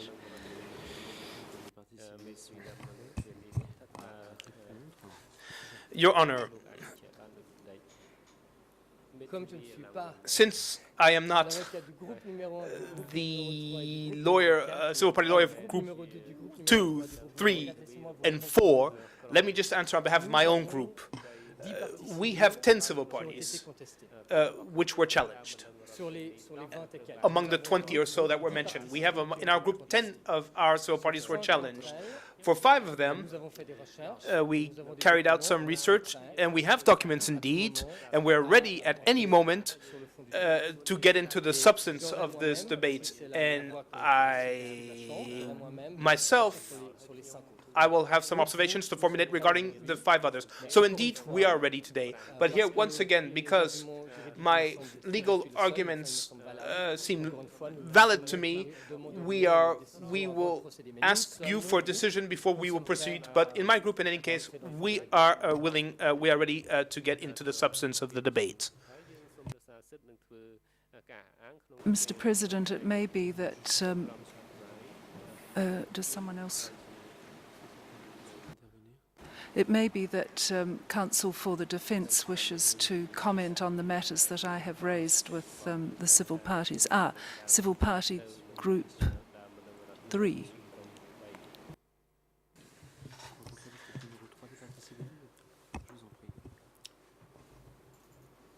Ms. Trus-Naprus, thank you, Your Honours. Thank you, Mr. President. Indeed, regarding group number 3, we fully support, of course, the request that was presented by Mr. Werner. We have exactly the same stance regarding the defense's stance today regarding the admissibility of the civil party applications. And in addition, we are also completely ready at any moment to answer the Chamber's questions regarding each civil party application.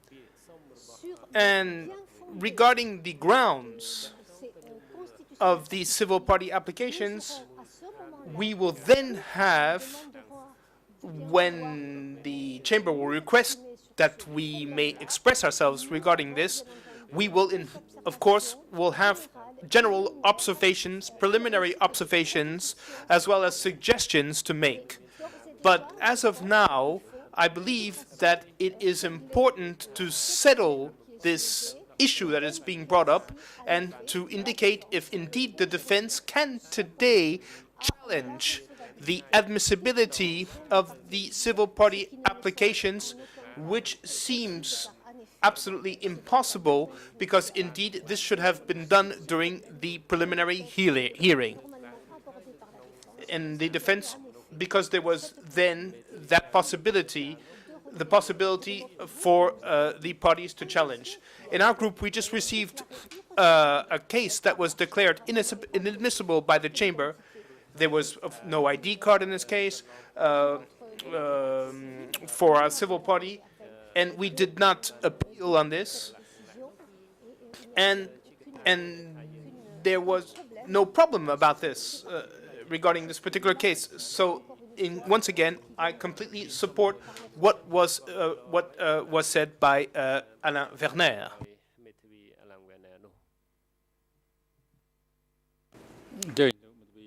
The President, Mr. Hong Kam Soon, you may proceed. Hong Kam Soon, thank you, Mr. President. Good afternoon, Your Honours. I am Hong Kam Soon, representing Civil Party Group 2 and 4, and I would like to make the following observations for both groups. Although Alain Werner representing Civil Party Group 1, for Group 2 and 3, I agree with what he has said, in addition to what the Council for Group 3 said. No civil party in Group 2 and 4 have been objected by the Defense Council for Group 4, I mean. Pour ce qui est Thưa Lục Mỹ Vị, il n'y a pas eu The President, the Defense Council, you may proceed. J'invite le Conseil de la Défense à intervenir. Mr. Roux, thank you, Mr. President. As my esteemed colleague Alain Werner noted, I was indeed not present last Monday during the hearing, since I had to go to Lebanon, as you know. But I do have eyes to read and I do have ears to hear what is being said, even if I am far away. And I understood that the request that was presented by the Chamber is a request that came from the Chamber. So, Mr. President, and your ladies and gentlemen, you are not today seized of a request from the defense, which is tending to declare civil parties as being inadmissible. Today, the defense is merely satisfied by respectfully answering the request that was presented by the Chamber. And I can very well imagine that this request that was presented by the Chamber was presented within the context of Rule 100 of the internal rules. And I imagine that the Chamber, in all of its wisdom, is asking itself a certain number of questions regarding civil party applications. And the Chamber, in its wisdom, wished to bring together the defense's observations and, of course, the observations of the civil parties too. And the defense, presenting its observations, observes that indeed, whereas, of course, the debates have started several weeks ago, well, I'd like to observe that regarding a certain number of civil party applications, the civil parties have still not provided the necessary elements so that the people that they represent be declared admissible or well-grounded. You have not provided this evidence, and the defense, once again addressing the Chamber's request, merely contented itself of assessing all of this and very respectfully submitted this issue to the Chamber. And the Chamber, of course, will take the decisions that it has to take, given the cases on which the defense worked upon addressing the request, not on its own initiative. We did not file any request on ourselves. We are simply addressing the Chamber's request. And we're telling you, and we'd like to draw your attention, and we'd like to draw the attention of the Chamber to the fact that you should be careful, because these cases are not complete, and given the situation of these incomplete cases, the defense believes that these civil party applications are either not well-founded or inadmissible. But it is only the Chamber that is requesting, and it is the Chamber that will decide until the very end of the hearings. This is why I am saying that the observation was, of course, interesting in terms of procedure, but that it is, unfortunately, completely inadmissible.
the President. Now it is time for a break. And the issue being discussed is not yet clear. Therefore, the Chamber will take 30 minutes break until 3:10 when we will resume to continue our proceeding. The hearing is adjourned. All rise, says the graphier. Mesdames et messieurs, veuillez vous lever.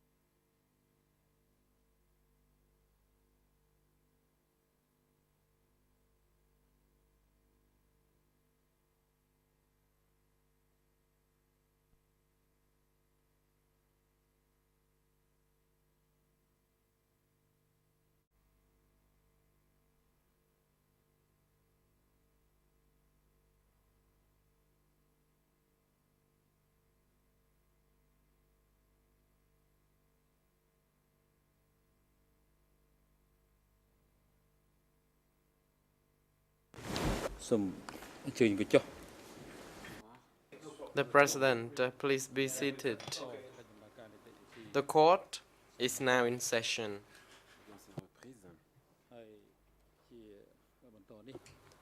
Next, in order to be sure and in order that the solution is rendered, the Chamber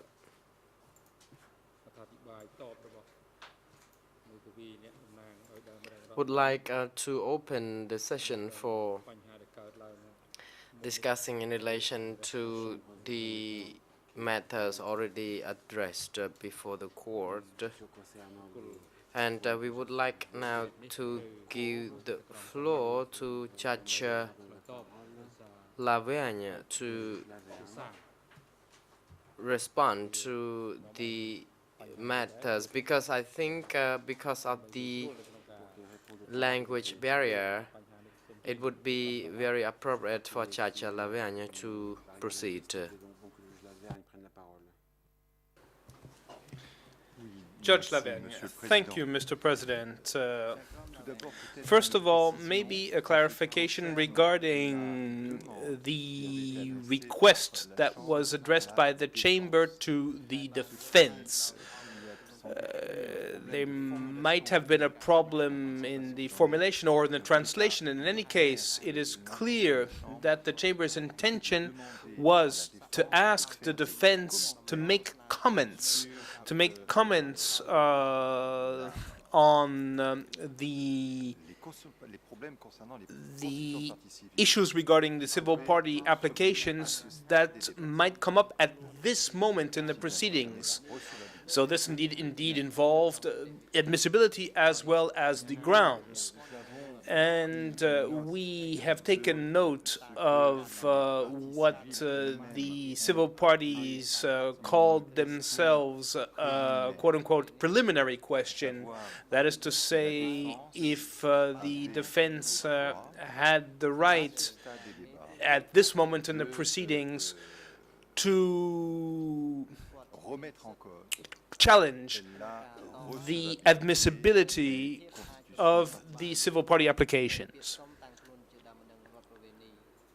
And therefore we have taken note of this issue, but however we intend, in order that there be proper administration of the proceedings, and in order to have to guarantee expeditiousness, we wish that the civil parties express their comments and express their observations on regarding the arguments that were brought up by the defense regarding the civil party application. So we will therefore hear the civil party lawyers tomorrow, and then we will ask them to explain themselves regarding the arguments regarding, at the same time, the evidence of kinship link or of a link between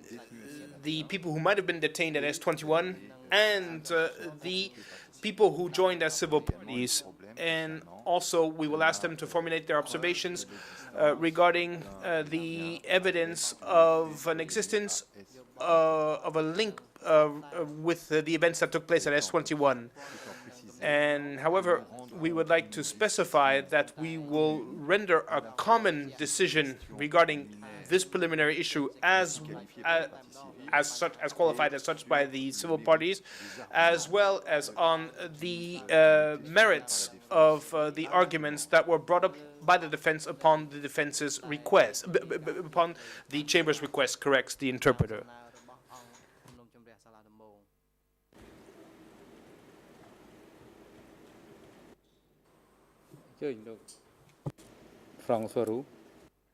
The President, the Defense Counsel, you may proceed. Thank you, Mr. President. I wish only to make an observation. We took advantage of the break, of the recess rather, to bring up the transcript of the preliminary hearing. And I invite all parties and the chamber, with all due respect, to please refer to the transcript of proceedings of these preliminary hearings, where it was clearly stated that what was granted to civil parties was a provisional recognition. I will recall for your benefit that we had problems of translation at the time and problems of time limits. And the chamber decided something which is not even to be found in the internal rules. Of its own initiative, the court says this is a provisional recognition. And subsequent to that, the chamber asked that the parties submit their observations, and I would like to refer you to the observations of the defense, which are as follows in French. Counsel Roux, yes, Your Honor, in generally speaking, the defense does not wish to challenge the civil party applications.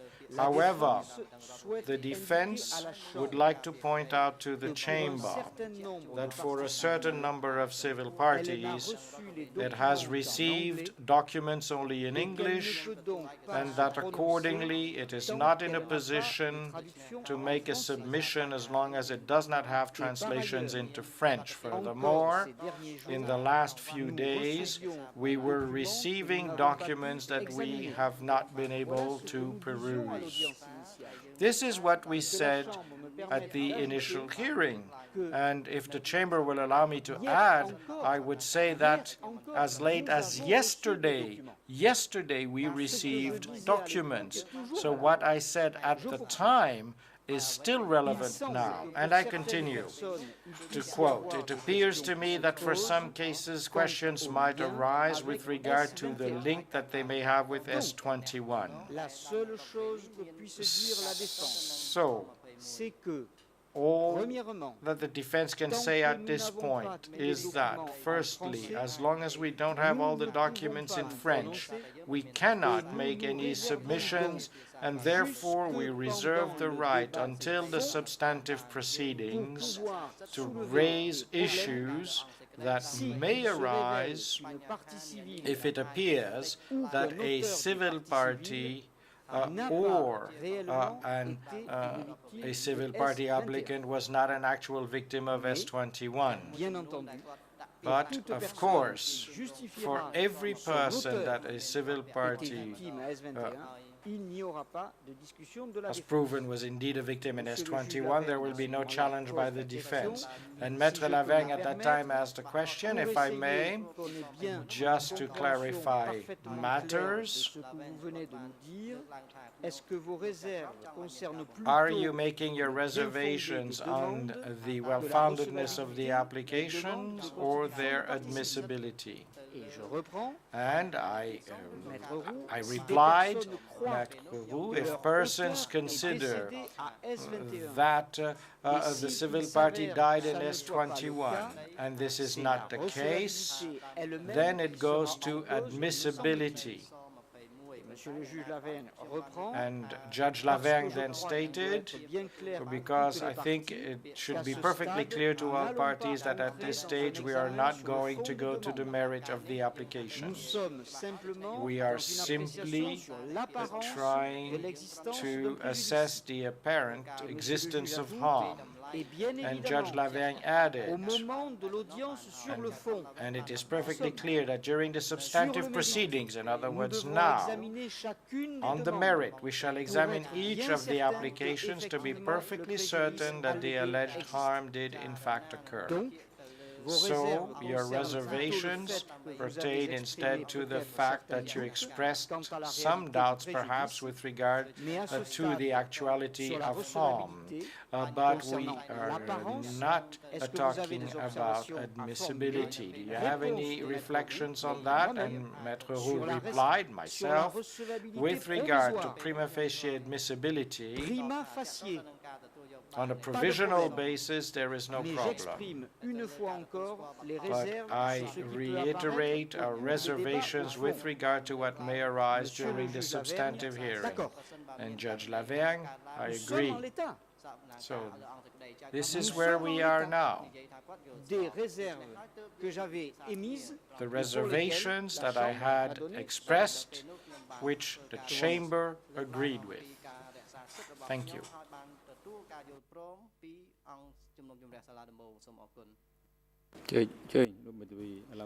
The President of the Council, Alain Berner, you may proceed.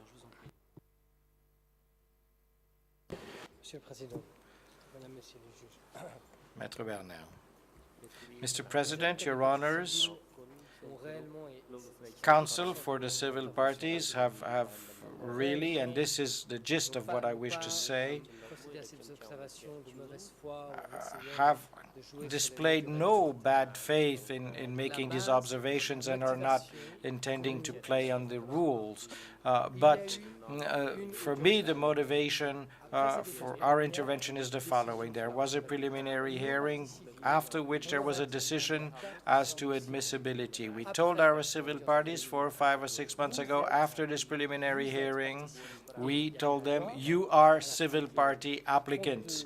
And in Rule 23, paragraph 6 of the rule states that the fact that a civil party application is admissible gives that civil party rights, which these civil parties have enjoyed for months. They attend the hearings, they come to Phnom Penh, they're told what is happening. Some came to testify, they did not have to be sworn in because they're party to the procedure, to the proceedings rather.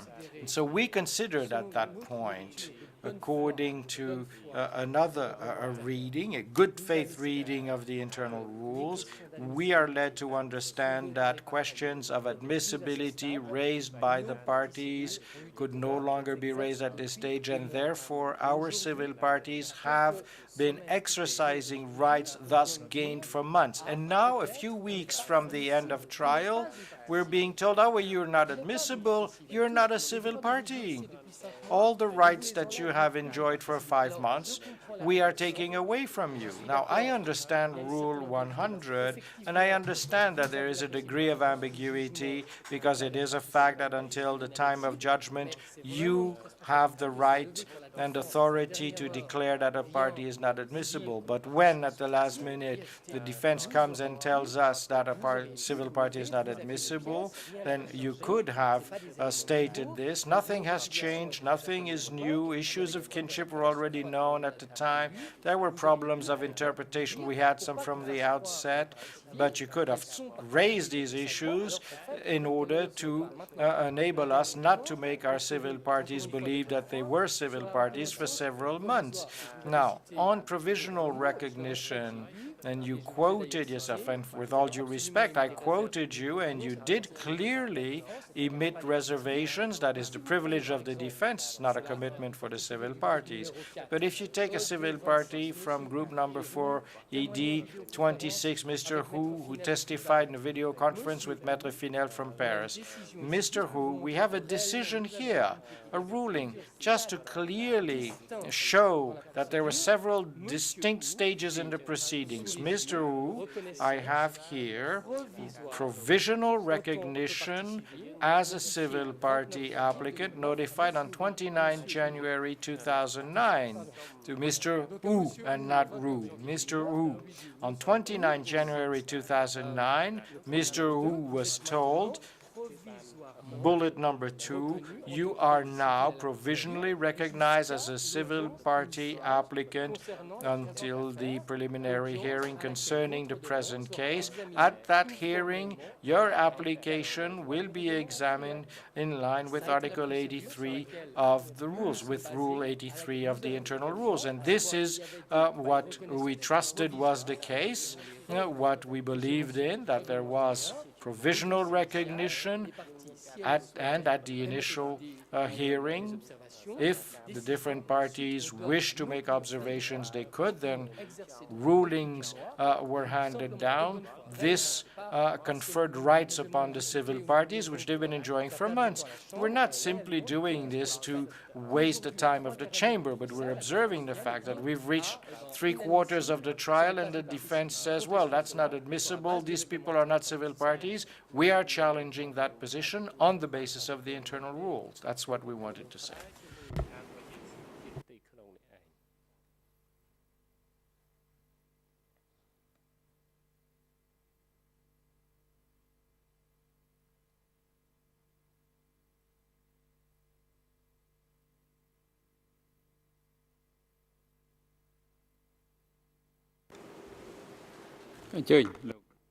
The President, the Defense Council, you may proceed. Well, a word in reply. I believe that the reply lies in Rule 100 of the internal rules. The Chamber, it's paragraph 1. The Chamber shall make a decision on any civil party claims to judgment and shall rule on the admissibility and the substance of such claims against the accused, and that is until the day of judgment. And these observations have been made by us. You have made your observation. We are waiting for the observations of the civil parties. And I must reiterate the fact that yesterday evening we received documents emanating from the civil parties, and this is indeed a problem.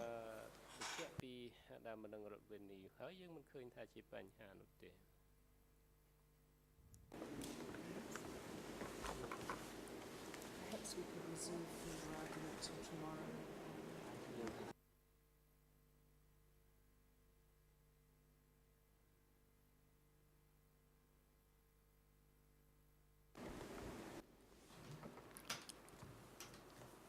The President, the Chamber has the view that if the councils are responding to each other in headlock, then it's going to take several more days to resolve this issue. It is important for the chamber to adjourn at 3:30 in order for the judges to hold internal meeting and discussion in order to provide instructions to the parties on the questioning of the witnesses who will be here to testify regarding the character of the accused, how it should be proceeded in order to be fair and to seek proper justice. Therefore, the chamber is going to adjourn now, and it will resume tomorrow morning starting from 9 a.m. as scheduled. Security guard take the accused back to the detention facility and bring him back to the chamber tomorrow morning before 9 a.m. The hearing is now adjourned. L'audience est levée.